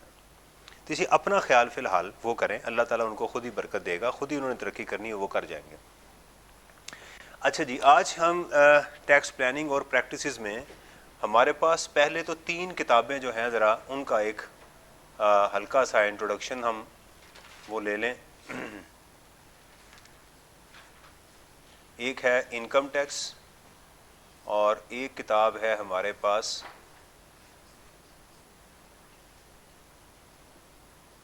सेल्स टैक्स और एक है एफईडी। ठीक है, ठीक है, ये 3 है, इनकम टैक्स, सेल्स टैक्स और फेडरल एक्साइज ड्यूटी। तो पहले तो इन तीनों किताबों का आप ज़रा देख रहे हैं कि किताब बड़ी है, ये इससे छोटी होगी, ये इससे छोटी होगी। उसकी वजह क्या है? उसकी वजह ये है कि इसका वज़न ज़्यादा है एग्ज़ाम में, इसका कम है, इसका कम है। असल ये वजह नहीं, मेरे से बनी छोटी है, मैंने पूरी कोशिश की पूरी बने इसलिए आपने ये नहीं समझना कि बाय वेट बनी है, मेरे से बनी ऐसी हैं। तो अब इसको समझना है कि इनमें है क्या। पाकिस्तान में डाइवर्सिफाइड टैक्सेस क्यों हैं? एक सवाल तो ये है कि ये टैक्सेस लगाए किसने हैं? वो लगाए हैं फेडरल बोर्ड ऑफ रेवेन्यू ने। This is the highest revenue collection authority in Pakistan. इसके पास एक तो इनलैंड रेवेन्यू है और कस्टम ड्यूटी है, जो फिलहाल मैं मेन जो आपको बात कर रहा हूं। इनलैंड रेवेन्यू में आपके पास इनकम टैक्स है, आपके पास सेल्स टैक्स है, फेडरल एक्साइज ड्यूटी है और सीवीटी है। इनलैंड रेवेन्यू, ज़मीन से जो हमारा रेवेन्यू। कस्टम ड्यूटी चूंकि बाहर से हमें आ रही होती है, इसलिए उसको इनलैंड रेवेन्यू में लेके हम नहीं आ रहे होते। अंडरस्टैंड? इसीलिए कमिश्नर का नाम कमिश्नर इनलैंड रेवेन्यू है, right? Chief commissioner inland revenue, officer of inland revenue, इसलिए हम इसको वो लेके चलते हैं। पहली बात तो ये है। ये डाइवर्सिफाइड टैक्सेस क्यों लगाए हैं? ये भी है, ये भी है, ये भी है। इसका मकसद क्या है? ये आंकड़े हैं ज़्यादा से ज़्यादा लोगों को घेरने के लिए। बस एक चीज़ ये है। देखें, बाकी दुनिया के बहुत सारे ममालिक ऐसे भी हैं, बहुत सारे नहीं कहना चाहिए, कुछ ममालिक ऐसे हैं जो एक ख़ास जगह से टैक्स लेके उसको ख़ास जगह पर इस्तेमाल करते हैं। हमारे मुल्क में मुझे कोई ऐसा सिस्टम फ़िलहाल नज़र, ये सारा पैसा जो इकट्ठा होता है वो किसी एक ही जगह चला जाता है, राइट? और वहीं से फिर ये पैसा जो है एफबीआर के पास आता है, एफबीआर आगे इसको वो डिस्ट्रीब्यूट कर देते हैं, सूबों को उनका हक दिया जाता है, फेडरल अपना पैसा इस्तेमाल करती है। यानी इसकी कोई और वजह इसके अलावा नहीं है, लेकिन इसका मैकेनिज्म डिफरेंट है, इसलिए इनका नाम जो है वो रखा गया है। देखिए, पूरी दुनिया में 2 ही चीज़ें बिकती हैं, पहले आपने ये जहन में रखना है। एक है गुड्स और दूसरी हैं सर्विसेज। पहले बेसिक चीज़ों को हम इकट्ठा करें ना कि हैं क्या। तीसरी चीज़ दुनिया में कोई नहीं है। तो हमारी इन तीनों किताबों में यही चीज़ें आपको मिलेंगी, गुड्स मिलेंगी और सर्विसेज मिलेंगी। हमारे इनकम टैक्स जो है ये गुड्स के ऊपर भी बात करता है प्लस सर्विसेज के ऊपर भी बात करता है। हमारा जो सेल्स टैक्स है ना, ये थोड़ा सा डिवाइड हुआ है। ये गुड्स के ऊपर अलग बात करता है और सर्विसेज के ऊपर अलग बात करता है। हमारा जो एफईडी है ये भी गुड्स और सर्विसेज के ऊपर यही इकट्ठे बात करता है। ये तो एक हमारी बेसिक बाइफर्केशन हो गई कि इस तरह से ये काम करता है। गुड्स के ऊपर हमारा जो है वो फेडरल एफबीआर के पास है गुड्स के ऊपर, और सर्विसेज जो है हमारे पास वो प्रोविंसेस के पास है। ये हमारे जो प्रोविंसेस हैं सर्विसेज उनके पास हैं, ठीक? इसलिए ये थोड़ा सा डिफरेंट है। इनकम टैक्स का मॉडल क्या है कि इनकम टैक्स में आप क्या करते हैं कि आपकी जो सेल है या रेवेन्यू कह लें, एक एग्जांपल ले रहा हूं, इसमें से आप एक्सपेंसेस माइनस करते हैं और जो आपकी टैक्स आपकी जो इनकम आती है उस पे आप टैक्स की परसेंटेज अप्लाई करते हैं। ये मॉडल इसका है इनकम टैक्स का। मैं एक बिजनेस की एग्जांपल सिर्फ ले रहा हूं, बाकी और भी हैं, लेकिन मैं एक एग्जांपल के तौर पे समझा रहा हूं कि इसका मॉडल ये है कि आप अपनी रेवेन्यू में से एक्सपेंसेस को माइनस करते हैं और जो आपकी इनकम आती है उसकी एक परसेंटेज आप गवर्नमेंट को जमा करवा देते हैं। जबकि ये जो हमारा सेल्स टैक्स और एफईडी है ना, ये थोड़ा सा डिफरेंट है। ये आपकी जो सेल है उसकी एक परसेंटेज और उसमें जो आपके एक्सपेंसेस हैं उसकी एक परसेंटेज में से उसको माइनस करते हैं, तो जो आपका आंसर आता है ये गवर्नमेंट को पे किया जाता है। इसको टैक्स लायबिलिटी कहते हैं। यानी इसको मैं पढ़ा नहीं रहा, सिर्फ अभी समझा रहा हूं मॉडल क्या है। देखिए तकरीबन चीज मिलती जुलती है। यानी आपको मैं अगर एग्जांपल के तौर पे समझाने की कोशिश करूं तो हम अज्यूम करें कि हमारा टैक्स रेट अगर 10% हो, अज्यूम कर रहा हूं, तो आपने सेल की है 1000 की और आपके एक्सपेंसेस हैं 500 के, तो आपके पास इनकम कितनी आ गई 500। तो आप अगर इसका 10% लेंगे तो आंसर क्या आएगा 50। ठीक है। अच्छा, अगर इस मॉडल में चले जाएं, अगर गवर्नमेंट आपसे ये कहे कि जनाब आपने इस मॉडल के ऊपर चलना है कि आप ये करेंगे कि आपकी जो सेल है 1000, इसका 10% लें, वो आ गया आपके पास 100, और आपकी जो एक्सपेंसेस हैं इसका लें 10%, वो क्या आ गया 50। राइट। ये आप जब सेल करेंगे तो लोगों से आप 10% लेंगे, जब आप परचेज करेंगे तो लोगों को 10% देंगे, तो आपका देखें आंसर दोनों में क्या है 50। आंसर दोनों में, ये एक बेसिक फर्क मैंने आपको दोनों का एकदम से सबका बता दिया कि इनकम टैक्स के अंदर हम पहले चीजों को माइनस करते हैं फिर परसेंटेज अप्लाई करते हैं, जबकि सेल्स टैक्स और फेडरल एक्साइज ड्यूटी में ये वाला मॉडल चलता है कि आप टैक्स में से टैक्स माइनस करते हैं, परसेंटेज जो भी है वो एक अलग कहानी है। मॉडल मैंने आपको बता दिया, बेसिक ये मॉडल है। यहां टैक्स कलेक्ट करने का ये तरीकेकार है, यहां टैक्स कलेक्ट करने का ये तरीकेकार है। Is it clear? ठीक हो गया। ये पहली चीज थी, ये फर्क मैंने आपको बता दिया। यहां जो टाइम है वो 1 साल का है, यहां 1 महीना है। यहां आपने ये काम कब करना है, साल के बाद, पूरे साल के बाद। यहां आपने हर महीने ये काम करना है। दोनों में एक ये भी फर्क आ गया होगा। Is it clear? और सेल्स टैक्स में मैंने आपको ये बात बता दी, ये गुड्स के ऊपर है और ये सर्विसेज के ऊपर है। पहले इसके ऊपर इंडिपेंडेंट क्वेश्चन आता था, अब जब से ओपन बुक एग्जाम हुआ है तो जो हमारे प्रोविंशियल टैक्सेस हैं जो सर्विसेज के ऊपर हैं उनके ऊपर इंडिपेंडेंट क्वेश्चन आना कम हो गया है, या हल्की फुल्की वो बात कर रहा है लेकिन ज़्यादा नहीं, उसको वो क्वेश्चन का हिस्सा बना रहा है। तो हम उसी मॉडल के तहत ही इस क्वेश्चन को भी वो करेंगे। ठीक है जी, ये चीज़ मैंने आपको बता दी। अब ये है, अब मैं इसकी एक और बेस आपको बताने लगा हूँ, ये मैं रेज कर दूँ आपको। देखें, हर चीज़ को डिसाइड करते हुए किसी ना किसी बहुत बड़ी रीढ़ की हड्डी सेट करनी पड़ती है कि ये है क्या। अगर हम यहां पर बात करें इनकम टैक्स में जो नहीं लिखा हुआ और वो चीज़ मौजूद है, वो क्या है? वो है कि लॉ ये कहता है कि भाई तमाम गुड्स और सर्विसेज पे टैक्स लगेगा। कोई लिस्ट है? कोई लिस्ट नहीं दी गई।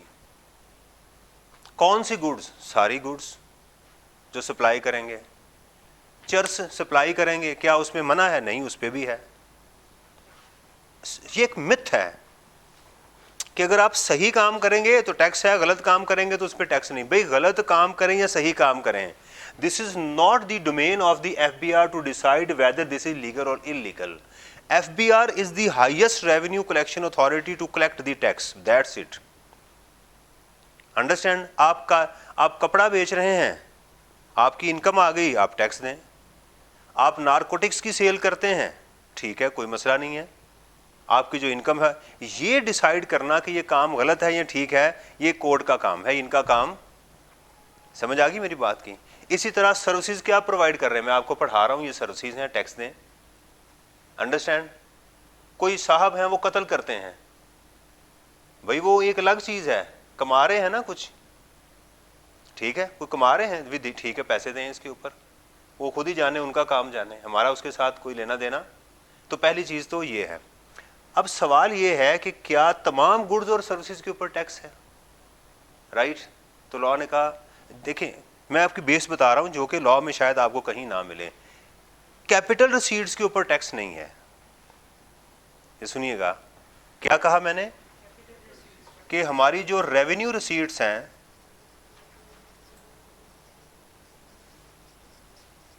these are subject to taxable whereas no tax on the capital receipts।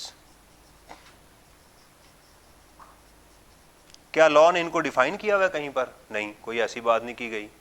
तो ये फर्क क्या है, पहले इसको जरा सुनिएगा। Capital receipts are by default are not taxable. Capital receipts क्या है? जहां मेरी इंटेंशन जो थी वो काम करने की नहीं थी, उसको बेचने की नहीं थी। मेरा घर मैंने बेच दिया, कैपिटल रिसीट है। मैंने अपना ऑफिस बेच दिया, कैपिटल रिसीट है। राइट, ज्वेलरी बेच दी, कैपिटल रिसीट है। घर का डाइनिंग टेबल बेच दिया, अपनी गाड़ी बेच दी, पर्सनल कैपिटल रिसीट्स हैं। ठीक है, अब सुनिएगा, कैपिटल रिसीट पे टैक्स लगाने के लिए लॉ को लिखना पड़ता है। यहां लॉ मौजूद है, लॉ बताता है कि भाई ये है। मिसाल के तौर के ऊपर अब मैं एग्जांपल देने लगा हूं।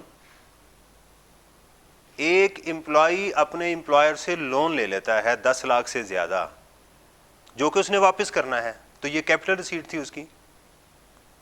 लॉ कहता है इसके ऊपर मैं तुमसे 10% तुम्हारी इनकम इसका ऐड करूंगा। अंडरस्टैंड? तो चूंकि लोन लेना इटसेल्फ टैक्स नहीं है, लोन लेना इटसेल्फ टैक्स है, लेकिन चूंकि लॉ में लिख दिया गया तो कैपिटल रिसीट को टैक्स लगाने के लिए लिखना पड़ता है। जैसे घर था, एक वक्त था कि घर जो था वो टैक्सेबल नहीं था। आप अपना घर बेच दें तो उस पर तो कोई टैक्स नहीं था, वो कैपिटल रिसीट्स में आता था। लेकिन बाद में इसके ऊपर टैक्स लगा दिया गया कि अब घर बेचें, जो भी है उसके ऊपर आपको टैक्स देना है। बात समझ आ रही है? अच्छा, अब देखें, मैं अपने घर का डाइनिंग टेबल बेच देता हूं, कैपिटल रिसीट है, क्या लॉ ने कहीं टैक्स लगाया? The answer is no. क्या कहीं लिखा है? नहीं, क्योंकि कैपिटल रिसीट को एग्जेम्प्ट करने के लिए लिखना नहीं पड़ता, वो बाय डिफॉल्ट एग्जेम्प्ट है। यानी मेरे से कोई पूछे कि यार आपने गाड़ी बेची है, इस पर टैक्स देना या नहीं देना, मैं नहीं देना। क्यों? क्योंकि लॉ ने टैक्स नहीं लगाया हुआ। जब लॉ ये कह देगा कि जनाब आपने अपनी गाड़ी जो बेची है, मिसाल के तौर पे ये मेरा मोबाइल है कि जी इसके ऊपर मैं इसको बेचता हूँ, क्या इसके ऊपर टैक्स है? मैं कहूँगा नहीं है। क्यों? ये मेरा पर्सनल है, मैंने इसको रेवेन्यू के लिए नहीं रखा ना। हाँ, अगर मैं मोबाइल्स का कारोबार करता हूँ तो ये मेरी रेवेन्यू रिसीट है। ये क्या है मेरी? इसको टैक्स, इसको एग्जेम्प्ट करने के लिए लिखना पड़ेगा। क्या है कि इसको एग्जेम्प्ट करने के लिए लिखना पड़ेगा, एग्जेम्प्ट करने के लिए लिखना पड़ेगा लॉ में, इसको टैक्स लगाने के लिए लॉ में लिखना पड़ेगा। ये पहले फर्क समझें आप, बेसिक। इसकी मिसाल, इसकी एग्जांपल, पेंशन, आपने एक जगह जॉब की, जॉब छोड़ दी है, पैसे मिल रहे हैं, ये आपके रेवेन्यू रिसीट है। लॉ में लिख दिया गया कि पेंशन एग्जेम्प्ट है, ठीक है, एग्जेम्प्ट हो गई आपकी। एग्रीकल्चरल इनकम एग्जेम्प्ट है, सेक्शन 41 कहता है एग्जेम्प्ट, लिख दिया गया ना। अगर ना लिखा होता तो टैक्सेबल होती। क्लियर? तो रेवेन्यू रिसीट्स को एग्जेम्प्ट करने के लिए लिखा जाता है और कैपिटल रिसीट को टैक्स लगाने के लिए लिखा जाता है। ऐसे गिफ्ट पे टैक्स लगा हुआ है, कैसे लगा हुआ बाद में पढ़ेंगे जाके। राइट, आपको टैक्स लग सकता है, किन कंडीशन में वो हम देखेंगे उसमें जाके। क्लियर? तो ये बेसिक प्रिंसिपल पहले आपने जहन में रखना है। अच्छा, यहां पर इसी तरह सेल्स टैक्स की अगर बात करें, यहां भी सेम यही मॉडल है। नहीं, इसकी यहां तक, इसका सेम यही मॉडल है। क्या मॉडल है? All goods are subject to tax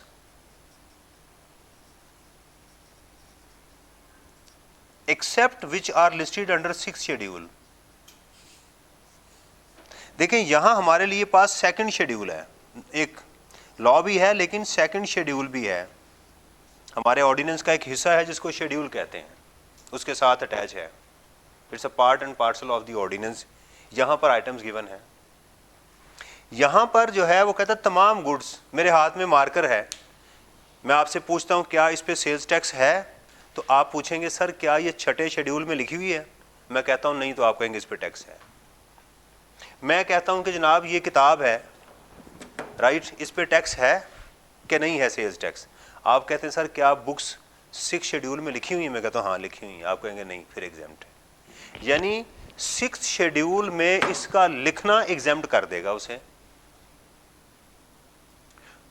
और बाद चीजें कंडीशनल एग्जाम्प्ट होती हैं, ठीक, बाद चीजें कंडीशनल एग्जाम्प्ट होंगी, उस पर शर्त के साथ होगा जी इस शर्त में अगर आप ये काम करेंगे तो एग्जाम्प्ट होगी। Is it clear? अच्छा, तो सवाल ये है कि क्या लॉ ने कोई गुड्स की लिस्ट दी है जिसके ऊपर एग्जाम्पशन है कि जी ये एग्जाम्प्ट है? द आंसर इज नो, ऐसी कोई लिस्ट हमारे पास शामिल, ऐसी कोई लिस्ट मौजूद नहीं। अगर कोई चीज नहीं लिखी हुई तो वो सब्जेक्ट टू टैक्स होगी, सेम इधर भी। अब आते हैं इसके ऊपर, इसका क्या मॉडल है? इसमें उलट मॉडल है, इसमें लिस्ट प्रोवाइड की गई है हमें जो सर्विसेज टैक्सेबल हैं, यहां लिस्ट दी गई है, ओके। इसका मतलब यह है कि वो सर्विसेज जो लिस्ट में शामिल नहीं होंगी वो ऑटोमेटिकली एग्जाम्प्ट हो गई। सेम यही मॉडल यहां पर भी है, यहां पर भी हमें लिस्ट प्रोवाइड की गई है कि जनाब ये चीजें टैक्सेबल हैं, अंडरस्टैंड? तो एक सिमेट्री हमें नजर आ रही है, बन गई है या उन्होंने बनाने की कोशिश की है कि इन दोनों किताबों के अंदर एक सिमेट्री है। All goods and services are subject to tax except which are listed under second schedule. All goods are taxable except which are listed under sixth schedule. और यहां पर लिस्ट प्रोवाइड कर दी गई है। Is it clear? ये एक basic मैंने आपको स्ट्रक्चर बता दिया हमारी तीनों के। अभी मैं विजन सेट कर रहा हूं आपका कि पहुंचना कहां है, आपके जहन में एक आइडिया क्लियर हो जाए। क्या ये बात आपको समझ आ गई? इतनी बात में कोई कन्फ्यूजन तो नहीं है? सेल्स टैक्स की एनुअल टैक्सेशन होगी, उसकी सॉरी इनकम टैक्स की, सेल्स टैक्स और एफईडी की मंथली टैक्सेशन होगी। ये हमारा है, इसको टाइम फ्रेम हम इसके ऊपर लेकर चलेंगे। ठीक हो गया जी? अब आगे चलते हैं। अब हम शुरू करने लगे हैं इनकम टैक्स को प्रॉपर।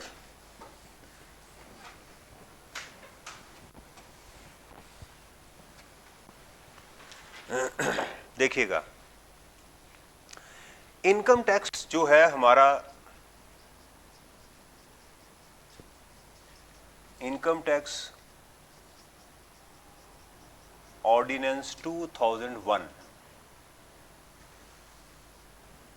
इसका पहले मैं सिस्टम आपको पूरा थ्रू आउट बताता हूं। देखें, दुनिया में कहीं पर भी टैक्स लगाया जाता है ना, तो सबसे पहले टाइमलाइन सेट की जाती है, ओपन नहीं रखी जाती। यानी आपको एक टाइम दिया जाएगा, उस टाइम के बाद आपके ऊपर टैक्स लगेगा। तो पाकिस्तान में क्या टाइमलाइन है? पाकिस्तान में क्या टाइम हमें दिया गया है कि जिसके बाद हमें टैक्स लगना चाहिए, और वो है 1 साल। ठीक है, सेक्शन 74 की मैं बात कर रहा हूं अभी। हमारा नॉर्मल टैक्स ये स्टार्ट होता है 1 जुलाई से और एंड होता है 30 जून को। ये हमारा एक टाइम फ्रेम है। लॉ कहते हैं जी आप सारा साल काम करें, उसके बाद मैं आपसे बात करूंगा, राइट? अच्छा, जब आप सारा साल काम करते हैं, अच्छा इसका असल ऑब्जेक्टिव टैक्स है, ये बात बस जहन में रखनी है, इसका असल ऑब्जेक्टिव टैक्स है, ये इसकी डेस्टिनेशन है, ये इसका विजन है, बाकी सारे मिशन है। इनकम टैक्स ऑर्डिनेंस का विजन क्या है? टैक्स, इसको पैसा चाहिए, माल चाहिए, जायज नाजायज तरीके से, जैसे भी है, माल चाहिए, पैसा चाहिए। इसके बाद क्या होगा कि वो आपको टाइम दिया जाएगा कि जनाब आप अपनी balance sheet, profit and loss account सब कुछ तैयार कर लें। 30 सितंबर को जाके, मैं एग्जांपल अभी फिलहाल ले रहा हूं एक, आपने इस दौरान यहां पर जाके क्या करना है? अपनी टैक्सेबल इनकम कैलकुलेट करनी है। टैक्सेबल इनकम, आज एक नया लफ्ज बोला मैंने, इनकम और टैक्सेबल। क्या हर इनकम टैक्स एबल होती है? The answer is no. Agricultural income is your income but not taxable, tax के काबिल नहीं है। ये हमारा एक पॉइंट होगा। उस टैक्स एबल इनकम के ऊपर आप एक खास परसेंटेज अप्लाई करेंगे तो आप टैक्स लाइबिलिटी तक पहुंचेंगे। भाई लाइबिलिटी क्यों कहा जा रहा है इसे? सवाल ये है क्यों, क्यों मेरी जिम्मेदारी है? आप एक घर इस्तेमाल करते हैं, ठीक है, तो घर का रेंट पे करते नहीं करते? इसको लाइबिलिटीज, जी स्टार्ट कर दीजिए। इसको लाइबिलिटी क्यों कहते हैं? क्यों मेरी जिम्मेदारी है? भाई मैं को ठेका लिया पाकिस्तान का, उसकी वजह देखें, जैसे आप घर इस्तेमाल करते उसका रेंट नहीं पे करते, इसी तरह आप एक मुल्क को इस्तेमाल कर रहे हैं, उसकी ज़मीन को इस्तेमाल। ये बहुत बड़ा कॉन्सेप्ट है जो मैं बता रहा हूँ, ये कहानी नहीं सुना रहा।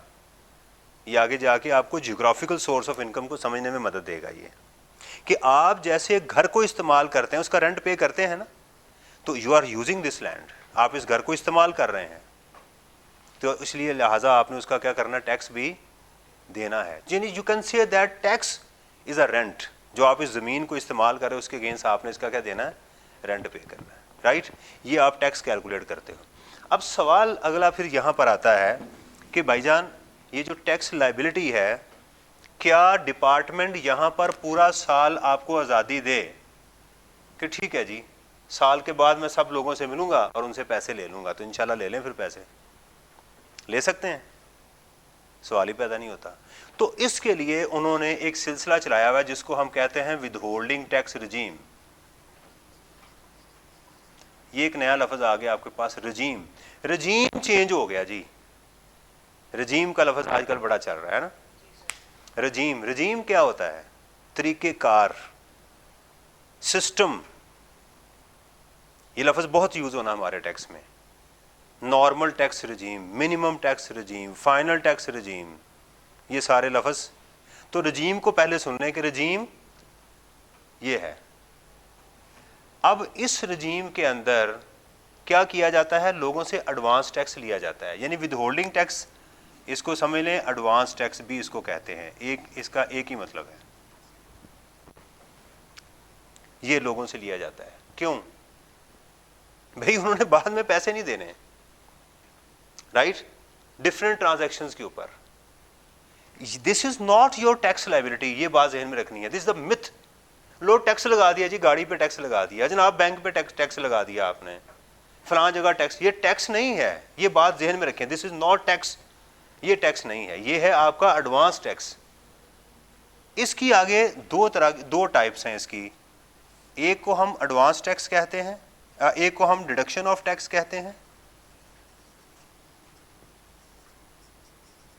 और एक को हम कलेक्शन ऑफ टैक्स कहते हैं।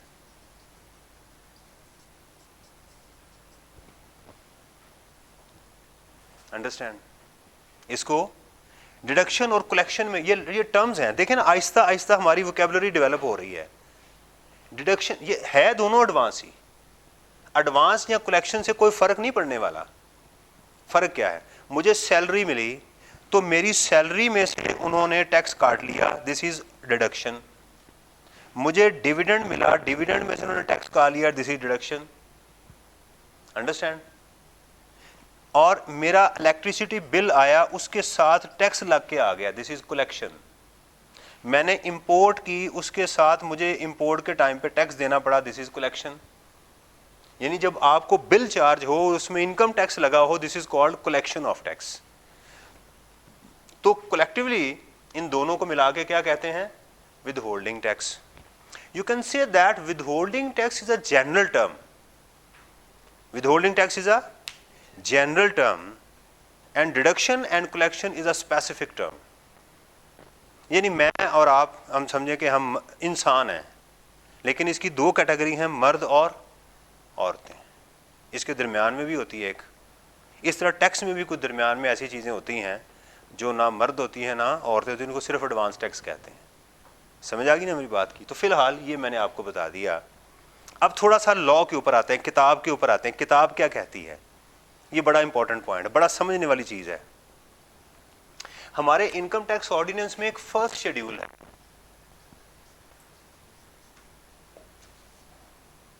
क्या है? First schedule. इस फर्स्ट शेड्यूल के आगे 4 हिस्से हैं। जैसे ही आपके दिमाग में आए फर्स्ट शेड्यूल तो फौरन समझ आए टैक्स रेट की बात होने लगी है, राइट? कि टैक्स रेट्स की बात चलने लगी है। फर्स्ट शेड्यूल में क्या है? रेट्स। क्या है? टैक्स रेट्स, दोनों रजीम्स के। अगर आप फर्स्ट शेड्यूल का पार्ट 1 पढ़ रहे हैं तो आप इसकी बात कर रहे हैं।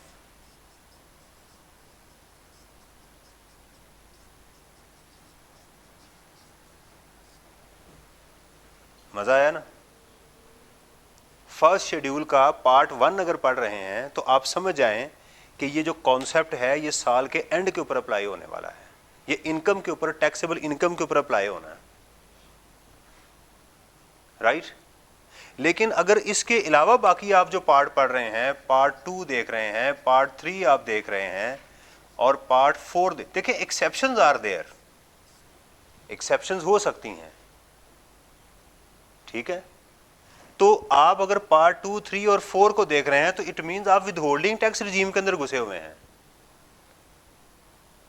समझ आ रही है? मैं मिसाल देता हूं आपको छोटी सी। सैलरी के ऊपर एक मिसाल है। सैलरी के ऊपर आपका जो टैक्स कट रहा है, आप विद होल्डिंग टैक्स रिजीम की बात कर रहे हैं कि जो एम्प्लॉयर पेमेंट करेगा एम्प्लॉय को इतना टैक्स काटेगा, ठीक है? लेकिन जब एम्प्लॉय अपनी सैलरी को देखेगा ना तो वो इधर देख रहा है। वो किधर देख रहा है? इधर देख रहा है कि मैंने अपना टैक्स कैसे कैलकुलेट करना है। मैंने जब गाड़ी खरीदी है तो मैं यहां पर हूं, मैंने टैक्स दिया, मैं यहां पर हूं। साल के बाद जब कारोबार कर लिया, मैंने इनकम कमा ली, तो मैं फिर यहां पर हूं। अब मुझे अपनी इनकम को टैक्स करते हुए पार्ट 1 के फर्स्ट शेड्यूल को देखना है। जिन लोगों ने टैक्स काटना है उन्होंने किसको देखना है? पार्ट 2, 3 और 4 को, कि हमने टैक्स कितना काटना है, कलेक्ट कितना करना है, डिडक्ट कितना करना है, वो इधर देख रहे होंगे। You got the point? तो पार्ट 1 के अंदर कौन देख रहा होगा? साल के बाद कि मैंने, यानी आपके एग्जाम में जो आएगा ना सवाल कि कंप्यूट टैक्स लायबिलिटी, तो आप पार्ट 1 के रेट देख रहे होंगे। Is it clear? ये बात समझ आई है? अब डिविडेंड आपको इधर भी मिलेगा, डिविडेंड इधर भी मिलेगा, दोनों जगह। आप कहेंगे सर इधर भी डिविडेंड लिखा हुआ है, इधर भी डिविडेंड लिखा हुआ है, मैं कंफ्यूज हो रहा हूं। वे क्यों कंफ्यूज हो रहे हैं? वजह, राइट? कोई रिजीम चेंज हो गया जो आप कंफ्यूज हो रहे हैं, कोई तब्दीली आ गई है? भाई ये जो आप देख रहे हैं ये कहा जा रहा है जिसको डिविडेंड मिला है, जिसको डिविडेंड मिला है कि तुमने कितना टैक्स दोगे साल के बाद, वो यहां पड़ा हुआ है। और यहां कौन है? जिसने डिविडेंड देना है या आपको मिलना है, तो आप देखेंगे मेरा कितना टैक्स कटेगा, यहां पर डिडक्ट कितना होगा, वो आप यहां देख रहे हैं। क्लियर हुई बात? एक शेड्यूल का मैंने बताया आपको कि शेड्यूल की क्या है। असल में हम सिस्टम को भी पढ़ रहे हैं, तो सिस्टम के दौरान चूंकि कुछ टर्म्स आई थी तो मैंने उसको एक्सप्लेन किया है। इस ओके? ये समझ आ गई? ये याद रहेगा कि पार्ट 1 के अंदर क्या है? लायबिलिटी। ये आगे आपके सवाल के लिए, बेसिक क्वेश्चन के लिए बहुत बड़ा जो है ना वो लैंडमार्क बनने वाला, ये वाला चीज जो मैं बता रहा हूं आपको, कि शेड्यूल के पार्ट 1 और पार्ट 2, 3 में जाके चीजें चेंज होंगी, क्वेश्चन क्लासिफाई होगा, उसको कैसे करना है। बात समझ आ गई? ये जो अच्छा, अब होगा क्या? जब आप अपनी टैक्स लायबिलिटी कैलकुलेट करेंगे, फिर उसमें जाके आपका ये जो एडवांस टैक्स होगा ये माइनस करेंगे। यहां से क्या करेंगे? Less with holding tax.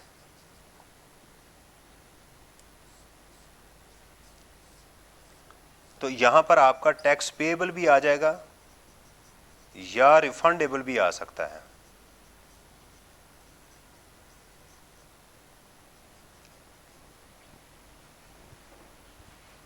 Understand?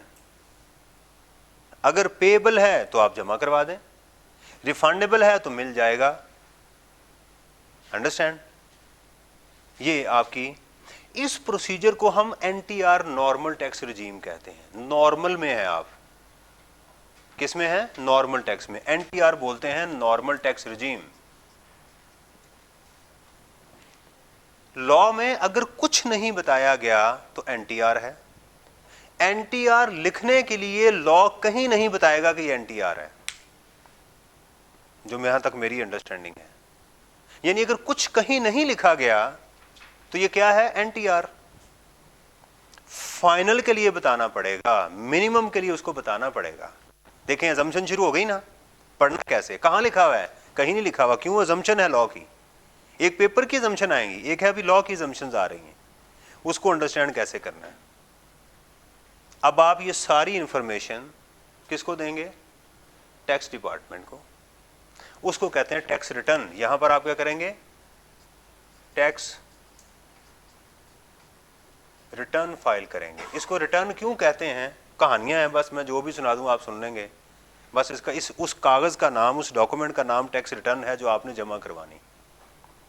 जब आप ये जमा करवा देंगे उसके बाद डिपार्टमेंट के बॉल जो कोर्ट है उसके कोर्ट में बॉल आ जाएगी, वो आपकी असेसमेंट कर सकता है। और अगर उसने आपकी ये बात मनो अन मान ली तो उसको हम सेल्फ असेसमेंट कहते हैं, नॉर्मल असेसमेंट कह लें। लेकिन अगर उसको कोई प्रॉब्लम आ गई तो फिर वो नॉर्मल नहीं होगी, कोई और तरह की असेसमेंट होगी। ये अगली स्टेज आ गई। इसके बाद आप उसके खिलाफ अपील में जा सकते हैं, राइट। और अगर अपील में जाके भी आपका गुजारा नहीं हुआ तो फिर आपके रिकवरी प्रोसीजर स्टार्ट हो जाएंगे।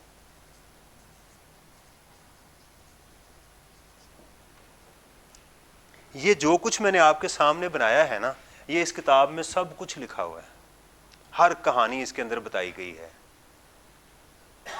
ये टैक्सेबल इनकम किसको कहते हैं, उसको कैसे कैलकुलेट करना है, यहाँ तक पहुँचेंगे कैसे, टैक्स लायबिलिटी कैसे कैलकुलेट करेंगे, एडवांस टैक्स कैसे कैलकुलेट करेंगे, क्या तरीक़ेकार होगा, कौन विदहोल्डिंग एजेंट होगा, कब करेगा, किस वक्त करेगा, कितना करेगा, कहाँ जमा करवाएगा, नहीं करवाएगा तो क्या होगा, सारी कहानियाँ लिखी हुई हैं। ये पेबल आएगा तो कैसे पे करेंगे, रिफंडेबल आएगा तो कैसे रिफंड होगा, ये आपने रिटर्न किस टाइम पे जमा करवानी है, किसने कब करवानी है, तरीक़ेकार क्या होगा, राइट। आपकी असेसमेंट है, कमिश्नर क्या कर सकता है, किन सर्कमस्टेंसेस में कर सकता है, उसके पास टाइम फ्रेम क्या है, कब तक इसको डिस्पोज ऑफ करेगा। अगर आप उससे सेटिस्फाई नहीं हैं तो आपके पास क्या प्रोविजंस हैं, आप इसके अगेंस्ट कहाँ अपील में जा सकते हैं, कमिश्नर आपके खिलाफ कहाँ अपील में जा सकता है, आपकी रिकवरी कैसे हो सकती है। ये सारी कहानियाँ, कौन से रिकॉर्ड आप मेंटेन करेंगे, कौन कौन सी चीज़ों को आप रिकॉर्ड करेंगे, रिकॉर्ड्स कौन कौन से होंगे, सब स्टोरियाँ इधर लिखी हुई हैं। एफबीआर के फंक्शंस क्या हैं, क्या क्या वो फंक्शन परफॉर्म कर सकते हैं, टैक्स डिपार्टमेंट के क्या फंक्शंस हैं, वो सारी कहानियाँ इसमें लिखी हुई हैं। रेजिडेंट किसको कहते हैं, वो कैसे टैक्स देगा, नॉन रेजिडेंट किसको कहते हैं, वो कैसे टैक्स देगा, ये सारी कहानियाँ यहाँ लिखी हुई हैं। अंडरस्टैंड। अब आते हैं अपने ज़रा दोबारा सिलेबस के ऊपर कि हमारा जो टैक्स ईयर है उसको कैसे डिफाइन किया जाता है। रेज कर दूँ ये, you want to take a picture of this. जी बिस्मिल्लाहिर्रहमानिर्रहीम। अच्छा जी, अब बात करने लगे हैं कि हमारा जो टैक्स ईयर है वो स्टार्ट कहाँ से होता है। लेट्स सपोज हम कहते हैं जुलाई 21 से लेके जून 22 तक हुआ है। आखिरी महीने के फर्स्ट वीक के अंदर हमारा बजट प्रिपेयर होगा और बिल आ जाएगा, प्रपोजल आ जाएगी, असेंबली में पेश होगा, गालम गलोच होगा, सारा कुछ जो भी चलना है। ये चलने के बाद लास्ट वीक के अंदर इसकी अप्रूवल हो जाएगी। जब ये अप्रूव होगा तो इसको बोलेंगे फाइनेंस एक्ट 2022। और नॉर्मली ये प्रोस्पेक्टिव चलता है। इसके अंदर क्या चीज़ मौजूद होगी, जो आइंदा हमारा साल आने वाला है 1 जुलाई 22 से लेके 30 जून 2023 तक, इसकी जो ये लिखा गया है ये एप्लीकेशन होगी, इसको अपडेट कर दिया जाएगा। इसको बोलेंगे फाइनेंस एक्ट। जब तक ये बिल रहेगा आप इसके ऊपर कोई कुछ नहीं कह सकते। जब तक ये अप्रूवल नहीं हो जाती, इसके ऊपर प्रेसिडेंट साइन नहीं कर देता, आपका ये फाइनेंस एक्ट नहीं बनेगा, इसकी एनेक्टमेंट स्टार्ट नहीं होगी। बहुत कम प्रोविजंस होती हैं जो पिछले साल के ऊपर लग जाती हैं और वो बहुत ज्यादती होती है। ये बेसिक जो कैनन्स ऑफ टैक्सेशन है उसके खिलाफ है। यानी आइंदा जो लगना है वो पता होना चाहिए, यानी अब जो हमारे पास फाइनेंस एक्ट मौजूद है उसका पता होना चाहिए। अंडरस्टैंड कि भी आइंदा ये होगा, आइंदा हम सैलरी पे इतना टैक्स काटेंगे, गाड़ियों पे इतना टैक्स लगेगा, एफईडी इतनी लगेगी, सेल्स टैक्स इतना, हर चीज़ आइंदा के लिए पता होनी चाहिए। जो लोग कर चुके हुए हैं उसके ऊपर जाके रिट्रोस्पेक्टिवली आपने टैक्स लगाना, ये ज्यादती है। ऐसा जो है वो सिलसिला नहीं होना चाहिए। ये समझ आ गई? अच्छा, फाइनेंस एक्ट के अलावा अगर साल के दौरान कोई चेंज करना पड़े ऑर्डिनेंस के अंदर तो उसके लिए नोटिफिकेशन निकाले जाते हैं। इनको एसआरओज भी कहते हैं, नोटिफिकेशन या एसआरओज भी कहते हैं, ये आते हैं। जब आपको पता चले एक नया एसआरओ आ गया है, ठीक है, तो आप समझ जाएं कि लॉ के अंदर कोई चेंज आई है। ये बहुत इसके ऊपर शोर मचा हुआ है कि जी एसआरओज बंद करें, ये बैकडोर्स हैं। ये गलत है कि पता ही नहीं चलता कि आप कुछ कोई कार्रवाई डाल देते हैं, इसको बंद करें। बहरहाल अभी तक इन्होंने इसको बंद नहीं किया हुआ। अब सुनिएगा इसका मैं क्यों बता रहा हूँ। इसकी वजह यह है कि अभी तक हमारे पास 1991 के एसआरओ चलते आ रहे हैं। अगर कोई एसआरओ हमारे बेसिक लॉ से टकरा जाएगा तो एसआरओ की एनेक्टमेंट बंद हो जाएगी। लेकिन अगर कोई एसआरओ चलता आ रहा है और हमारे कानून के साथ टकरा नहीं रहा बल्कि उसको सपोर्ट कर रहा है, तो इसकी एनेक्टमेंट आज भी होगी। समझ आ रही है? इसलिए आपकी किताब में जगह जगह एसआरओ लिखा होगा कि ये एसआरओ फलां के अकॉर्डिंगली हमने किया, ये एसआरओ फलां की अकॉर्डिंगली किया है। तो स्टूडेंट पूछता है सर कि ये तो ऑर्डिनेंस आ चुका हुआ है, ये तो 1991 की कहानी है, अब क्या करें? तो हम कहते हैं उसके साथ टकरा नहीं रहा, इसकी इनेक्टमेंट हो रही है। अच्छा, बहुत सारे एसआरओ ऐसे होते हैं जो अगला बिल आएगा उसके अंदर डाल दिए जाते हैं, फिर उसको कानून का हिस्सा बना दिया जाता है। बाज़ औक़ात वो भूल भी जाते हैं, निकाल दे। एक वर्ड होता है सर्कुलर।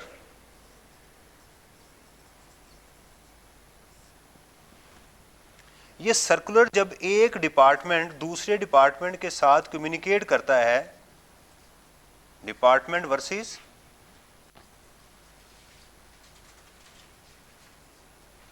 तो फिर सर्कुलर इशू किया जाता है। इसमें अक्सर कानून नहीं होता, अक्सर इसमें गाइडलाइंस होती हैं।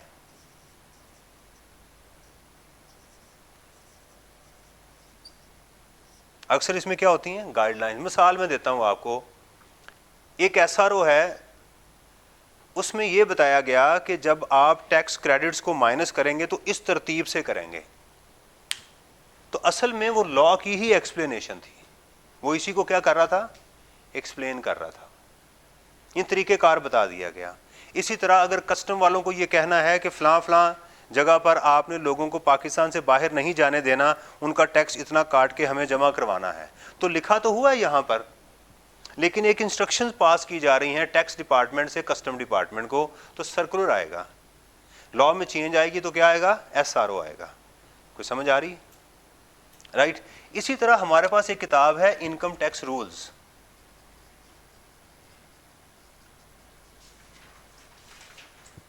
(2002) ये क्या बला है? मैं क्यों पढ़ा रहा हूं? कोई बता सकता है ये मैं क्यों पढ़ा रहा हूं? वर्ड यूज होने और हमारा ओपन बुक एग्जाम होना है, तो हमें जब तक यही नहीं पता होगा जो किताब है उसका है क्या, उसकी बेसिक फिलॉसफी क्या है, तो मैं तो बस फिर पढ़ ही जा रहा हूँ। पेपर भी पास हो जाएगा लेकिन समझ नहीं आएगी क्या है हुआ। एक बहुत सीनियर आदमी थे, तो मैंने उनसे एक दफ़ा ये बात पूछी कि sir what's the difference between notification, SROs, circulars, ये क्या है? उन्होंने कहा मुझे पता है but it's a good question. Right. तो पहले हमें इसका अंदाज़ा होना चाहिए। इनकम टैक्स रूल्स असल में हमारे ऑर्डिनेंस की एक्सप्लेनेशन होती है।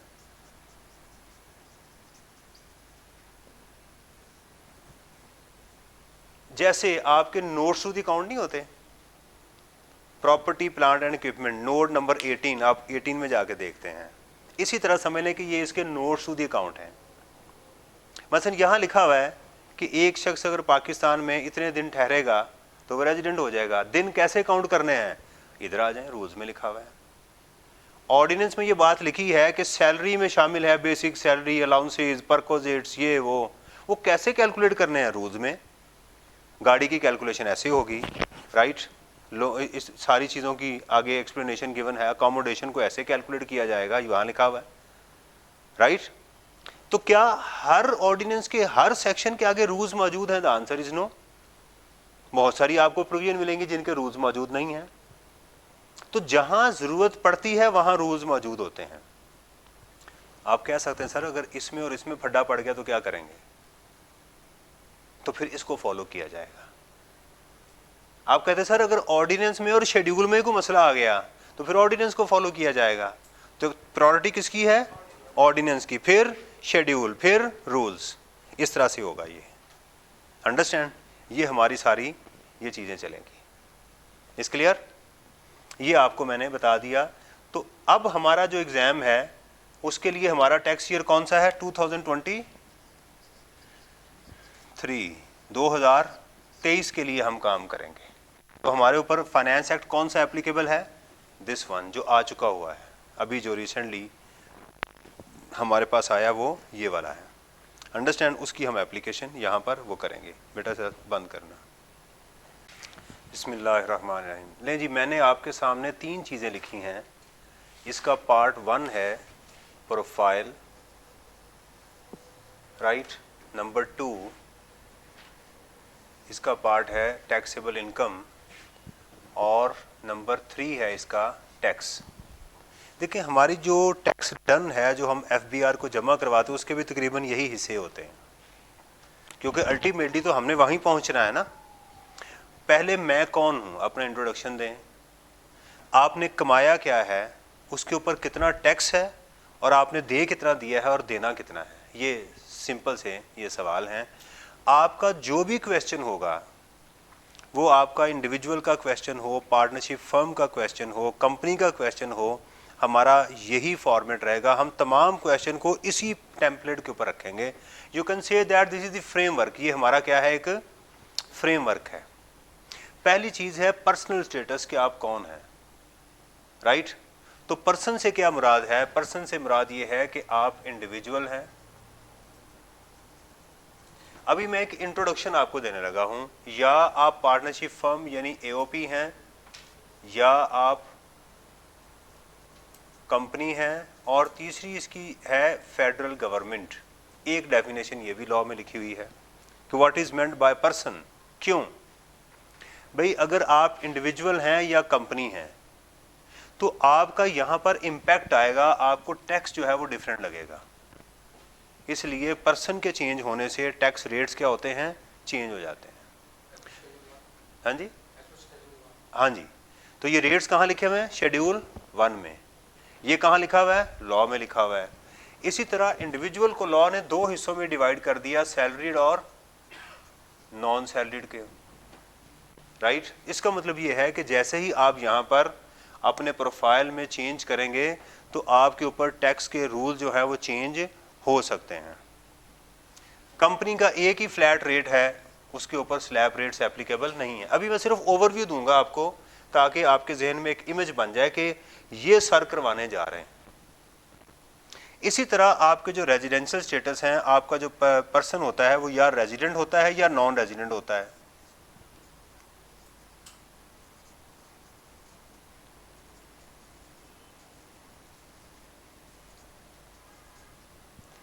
इससे क्या फर्क पड़ेगा? आपकी इनकम 2 तरह की है, पाकिस्तान सोर्स इनकम और फॉरेन सोर्स इनकम। अगर आप रेजिडेंट हैं या नॉन रेजिडेंट हैं तो आपको पाकिस्तान में अपनी इनकम पे टैक्स देना है, और अगर आप रेजिडेंट हैं तो फिर आपको अपनी फॉरेन सोर्स इनकम पे भी टैक्स देना है। बस एक चीज़ जहन में बिठा लें कि जब दिमाग में फॉरेन सोर्स इनकम आए तो रेजिडेंट आना चाहिए, नॉन रेजिडेंट नहीं आना चाहिए। स्टूडेंट पुट्ठा सोचते हैं, इसके ऊपर उलट सोचना शुरू कर देते हैं। वो फॉरेन सोर्स इनकम के साथ नॉन रेजिडेंट को सोचते हैं। ये उलट का गलत काम है। फॉरेन सोर्स इनकम के साथ किसको सोचना है? कुछ चीजें पल्ले बांध लेनी है कि यार ये सर ने कहा है, ये पक्की है, आप कंफ्यूज नहीं होंगे।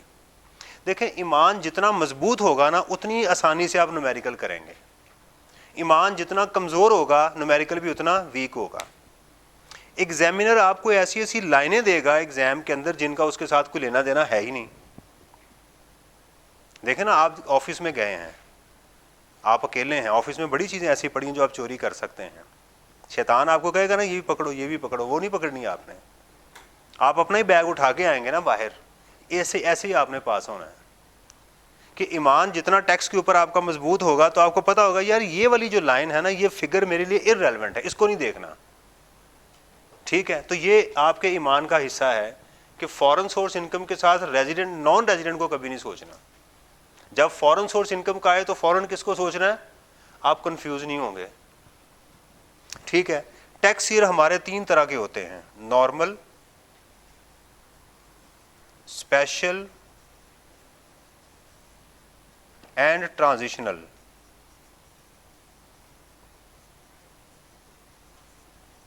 ये आपके लेवल पे मैं नहीं एक्सपेक्ट करता कि वो आपसे ये पूछेगा बताएं नॉर्मल स्पेशल टैक्स क्या होते हैं, लेकिन हम पढ़ेंगे इसको ज़रूर, सेक्शन 74 को भी देखेंगे। उसके बाद आती है इनकम। तो पहला स्टेप होता है हमारा एग्जाम में टोटल इनकम तक पहुंचना। टोटल इनकम से क्या मुराद है? टोटल इनकम से मुराद है income from salary, income from property, business income, capital gain, income from. Pakistan में आप जो कुछ कमा रहे हैं आपको इन्हीं 5 हेड्स में से कहीं डालना है, छठा हेड कोई नहीं है। 5 हेड्स क्यों हैं? क्योंकि 5 उंगलियां हैं, इसलिए ऐसा भी कह सकते हैं, राइट। सैलरी हमारी जो एम्प्लॉयमेंट से आती है, सैलरी में सिर्फ बेनिफिट्स होंगे, कोई एक्सपेंस नहीं होता। देखें एग्जाम में क्या मिलेगा, एक है कानून का पढ़ना। देखें सवाल 2 चीजें सोचनी, हमेशा 2 चीजें सोचनी है, मैं क्या पढ़ रहा हूं, ये चीज एग्जाम में कैसे आएगा। जब आप इसको फोकस कर लेंगे ना, पेपर निकल जाएगा। सिर्फ पढ़ ही जाएंगे और ये नहीं सोचेंगे कि मुझे मिलना क्या है, तो फिर प्रॉब्लम में आ सकते हैं। सैलरी, आपको एग्जाम में सैलरी मिलेगी, बेनिफिट्स मिलेंगे, आपने उसको कन्वर्ट किस में करना है, टैक्सेबल सैलरी में। किस में कन्वर्ट करना है? तो यहां जो आपकी फिगर आएगी वो टैक्सेबल होगी, ये बात ध्यान में रखिएगा। आपको ये सारा डेटा जो एग्जाम में मिलेगा ये नॉर्मल मिलेगा, आपने किस में कन्वर्ट करना, उसको टैक्स एबल में। इसी तरह जो आपकी इनकम फ्रॉम प्रॉपर्टी है, एक मिसाल समझ लें कि अगर लैंड और बिल्डिंग से रेंट आता है तो वो यहां आएगा। ठीक है, इसका मॉडल जो हमारा जो है वो है चार्जेबल रेंट, CR फिलहाल लिख लें, माइनस एक्सपेंसेस।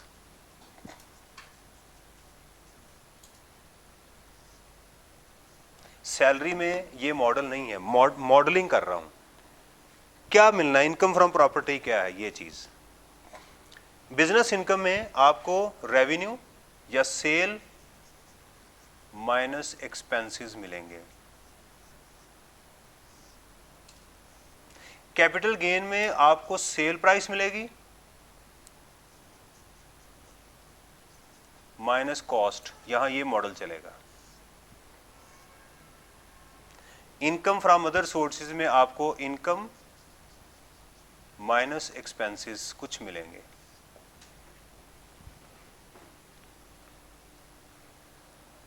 यानी जिस कमरे में घुसना है उसके पहले डेकोरम को भी तो पता होना चाहिए ना,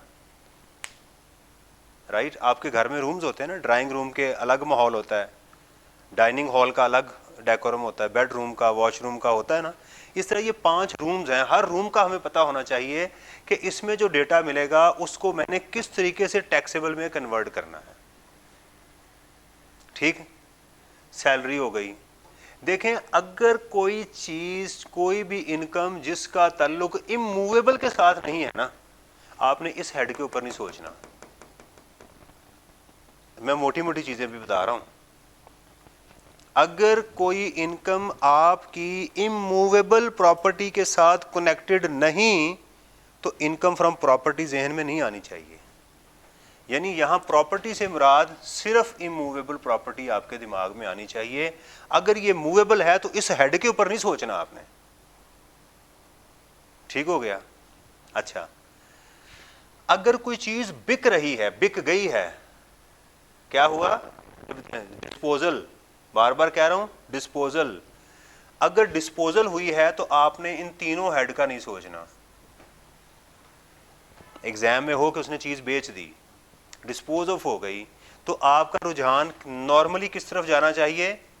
इन दोनों हेड्स के ऊपर जाना चाहिए कि या ये कैपिटल गेन में जाना है या ये बिजनेस में जाना है। आसान हो गया ना भाई, कुछ ना कुछ तो बिकेगा ना। क्लियर हो गई? ठीक हो गया। बिजनेस में क्या चीज होती है? एसेट्स कौन से होते हैं? सोचें जरा। देखें, मैं आपको जादू करने लगा हूं अभी, आसान हो जाएगा काम सारा ही। बिजनेस में क्या चीजें होती हैं? एसेट्स कौन कौन से होते हैं आप मुझे बताएं। दो ही तरह के होते हैं ना भाई, एक तो वो चीजें जो बेचनी है आपने, और दूसरे एसेट्स होते हैं। ये तीसरी चीज तो नहीं होती, यही एसेट्स होते हैं ना। देखें, आपके पास स्टॉक है प्लस अदर एसेट्स हैं, property, plant, equipments, office, building, furniture, air condition, chair, यही होंगी ना। आसान हो गया। बिजनेस का कोई भी एसेट बिके, वो रीसेल के लिए लिया हो या यूज के लिए लिया हो, जब भी बिकेगा हमेशा बिजनेस ही आएगा। जब भी बिकेगा तो क्या आएगा? मास वाए प्लॉट के, मास वाए प्लॉट के। आसान हो गया। तो सोचें, अब मैं एयर कंडीशन का काम करता हूं, मैंने एयर कंडीशन बेच दिया, बिजनेस इनकम, राइट। मैं चेयर्स का कारोबार करता हूं, मैंने चेयर्स बेच दी, बिजनेस इनकम। मैंने ऑफिस के लिए एयर कंडीशन लगवाया हुआ था, वो मैंने बेच दिया, पुराना हो गया, बेच दिया, बिजनेस इनकम। ऑफिस की बिल्डिंग बेच दी, बिजनेस इनकम। ऑफिस बेच दिया, बिल्डिंग बिजनेस इनकम। गाड़ी बेच दी ऑफिस की, बिजनेस इनकम। आसान हो गई। ठीक है। हाँ, प्लॉट था, कोई प्लॉट बेच दिया तो वो किस में आ जाएगा? कैपिटल गेन में, इधर आएगा नीचे। अब बस इसमें से बाकी सिर्फ मुश्किल रह ही नहीं जाएगा आपका। एक रियल एस्टेट का भाई साहब कारोबार करते हैं, उन्होंने बिल्डिंग खरीदी है रीसेल करने के लिए, तो क्या है? Business income. एक साहब प्लॉट बेचते हैं, क्या है? Business income. उनका स्टॉक इन ट्रेड है ना वो। जिंदगी आसान हो गई ना, सीधा हो गया।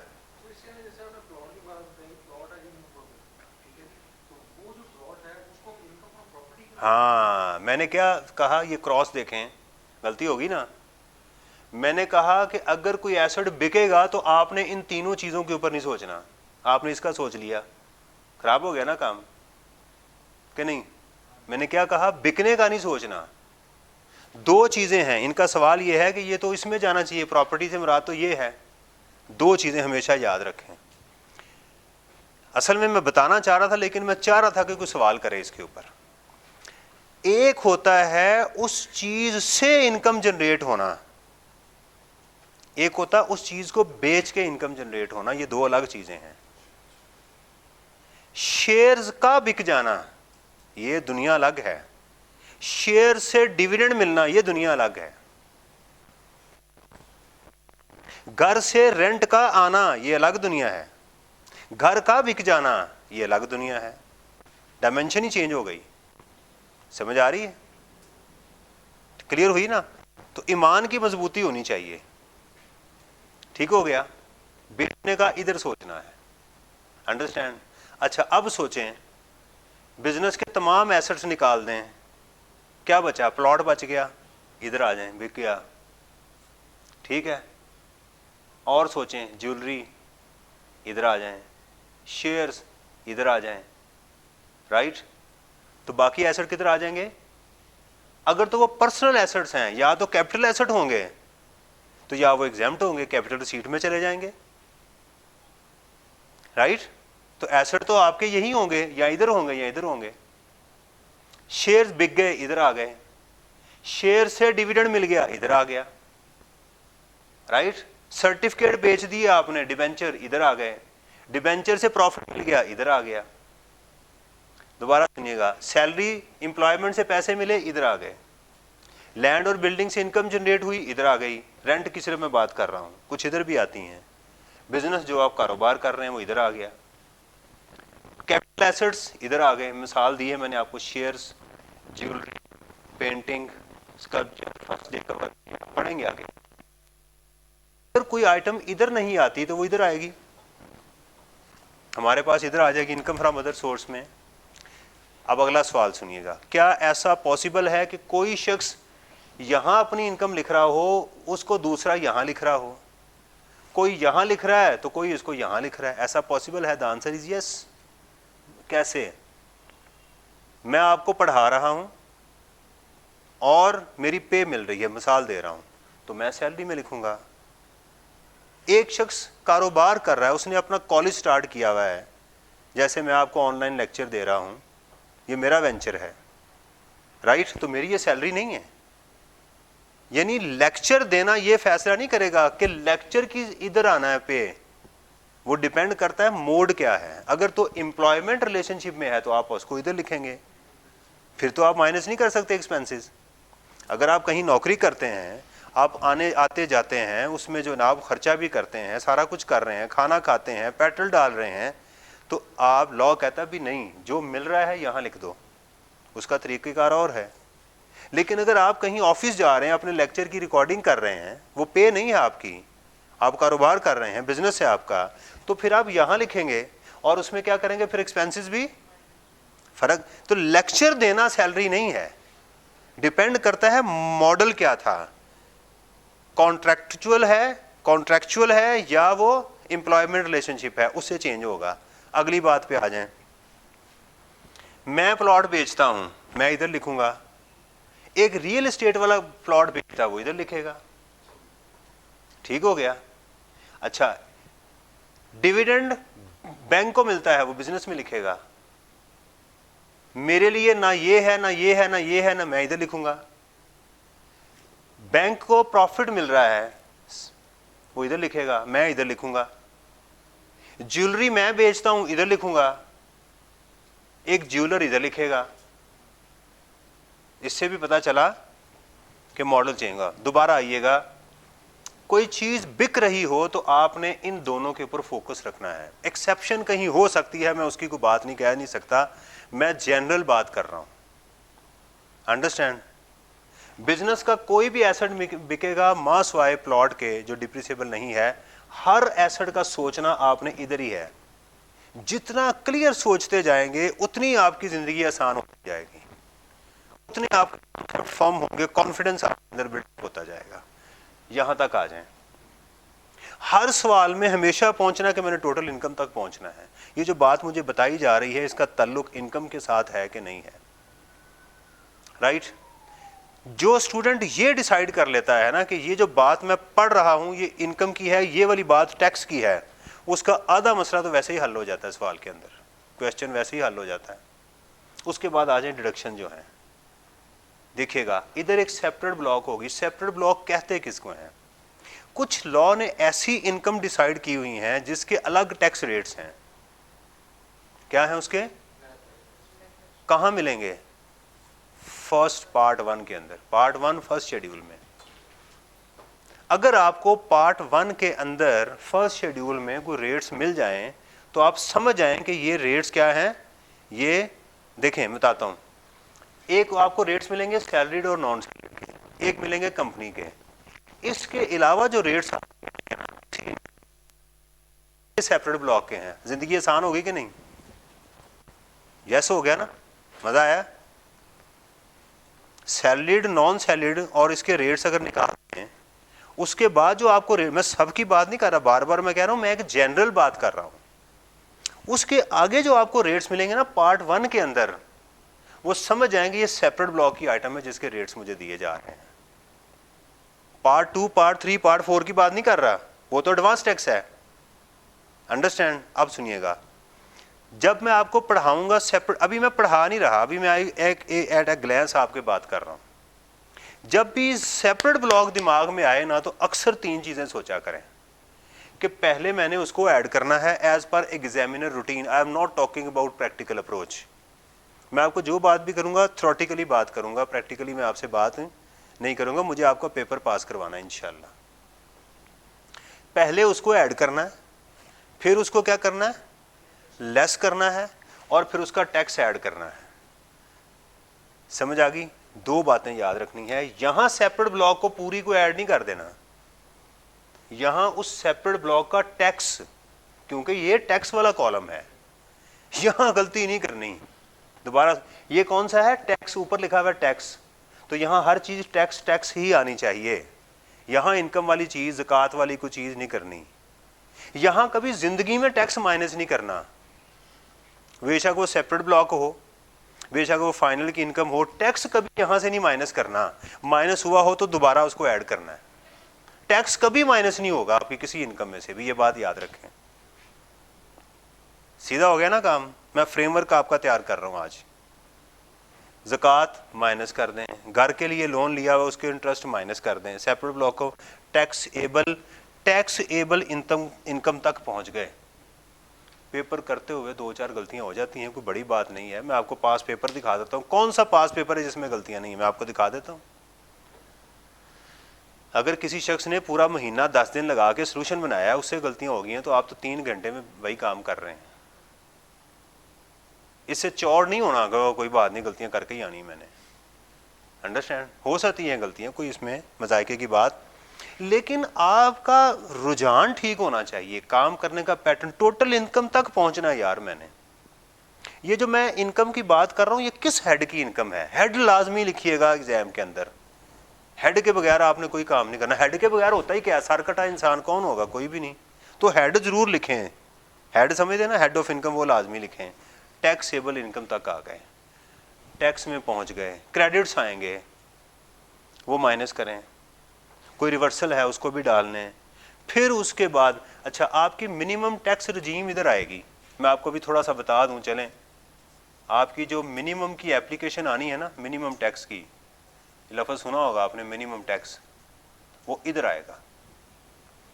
ऐड कर दें सेपरेट ब्लॉक, क्या कर दें, सेपरेट ब्लॉक, एडवांस टैक्स। यहां एक बात नोट कीजिएगा, ये सारे का सारा टैक्स सिर्फ वही होना चाहिए जो पाकिस्तान में आपने पे किया है।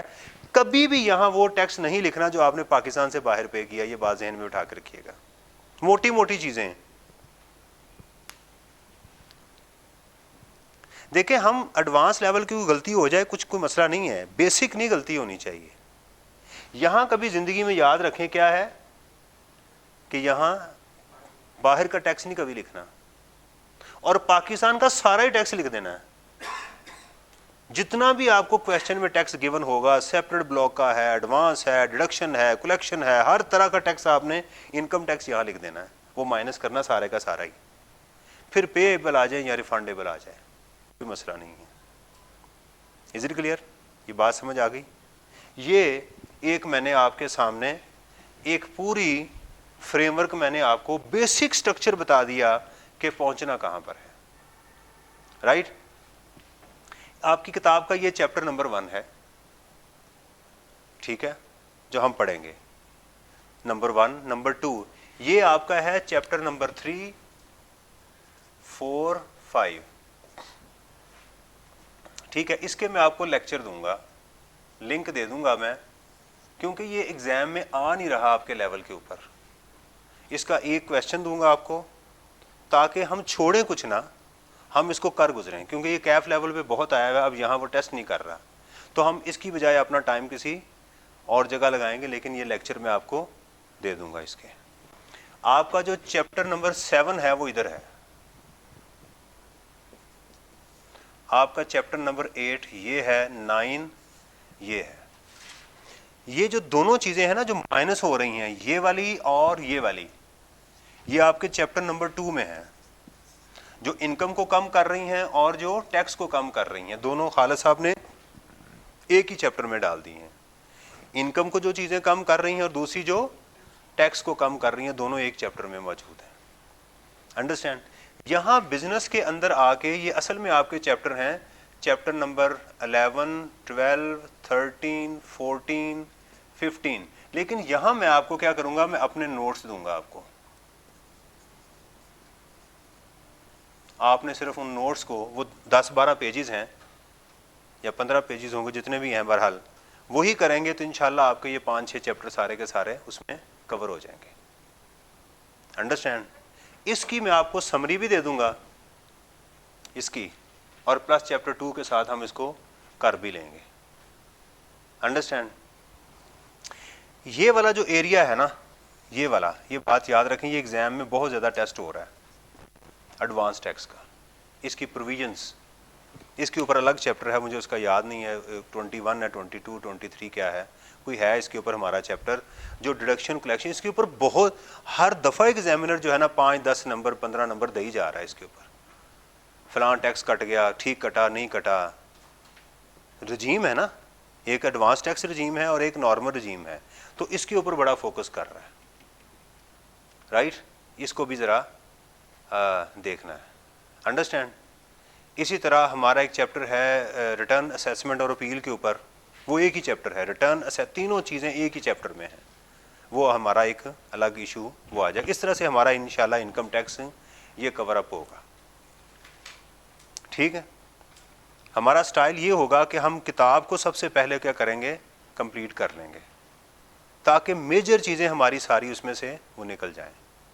एक आपका फ्लो बना रहेगा उसके साथ कि सर इस तरह से पढ़ा रहे हैं, आपके पास मटेरियल होगा, साथ किताब के साथ करेंगे, मोटिवेशन रहेगी, डी ट्रैक नहीं होंगे हम। तरतीब मेरी यही होगी कि पहले प्रोफाइल को डिस्कस करेंगे, फिर इनकम को डिस्कस करेंगे, फिर टैक्स को डिस्कस करेंगे, फिर टैक्स क्रेडिट्स को डिस्कस करेंगे। इस तरह से हमारा ये एरिया इंशाल्लाह बड़ी हद तक कंप्लीट हो जाएगा। तो आपको हर लेवल पे पता होगा सर पढ़ा क्या रहे हैं, क्या पढ़ाया था, आइंदा क्या पढ़ाना है, अगली चीज़ क्या होगी, इस तरतीब का भी आपको पता होगा। राइट जी? क्वेश्चन इंडिविजुअल का आए आपको एग्जाम में, कंपनी का आए, ज़्यादा चांस हो आपके लिए कंपनी के हैं, या एओपी का आए, पैटर्न हमारा सेम होगा, इंशाल्लाह हम उसको इस तरह से लेके चलेंगे। ठीक है जी? तो इंशाल्लाह इसके बाद नेक्स्ट लेक्चर में आपसे मुलाकात होगी, उसमें मैं ये चीज़ स्टार्ट करूँगा, जहाँ जब तक किताब नहीं आएगी मैं नोट्स आपको देता रहूँगा। जो ऑनलाइन में मुझे सुन रहे हैं, हम गूगल ड्राइव बनाएंगे, मैं गूगल ड्राइव का लिंक आप लोगों पे व्हाट्सएप पे शेयर कर दूँगा और वहाँ आपको चीज़ें सारी मिलती जाएंगी।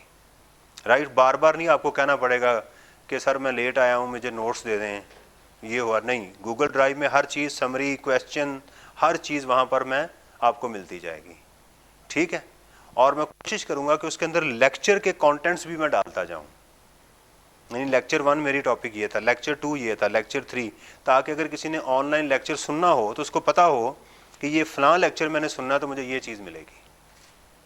You got the point? उस फाइल को भी मैं क्या करूँगा, अपडेट करता रहूँगा, ताकि वो चीज़ें भी आपको उसमें मिलती जाएँ, ताकि करने में भी आसानी हो। ठीक है जी?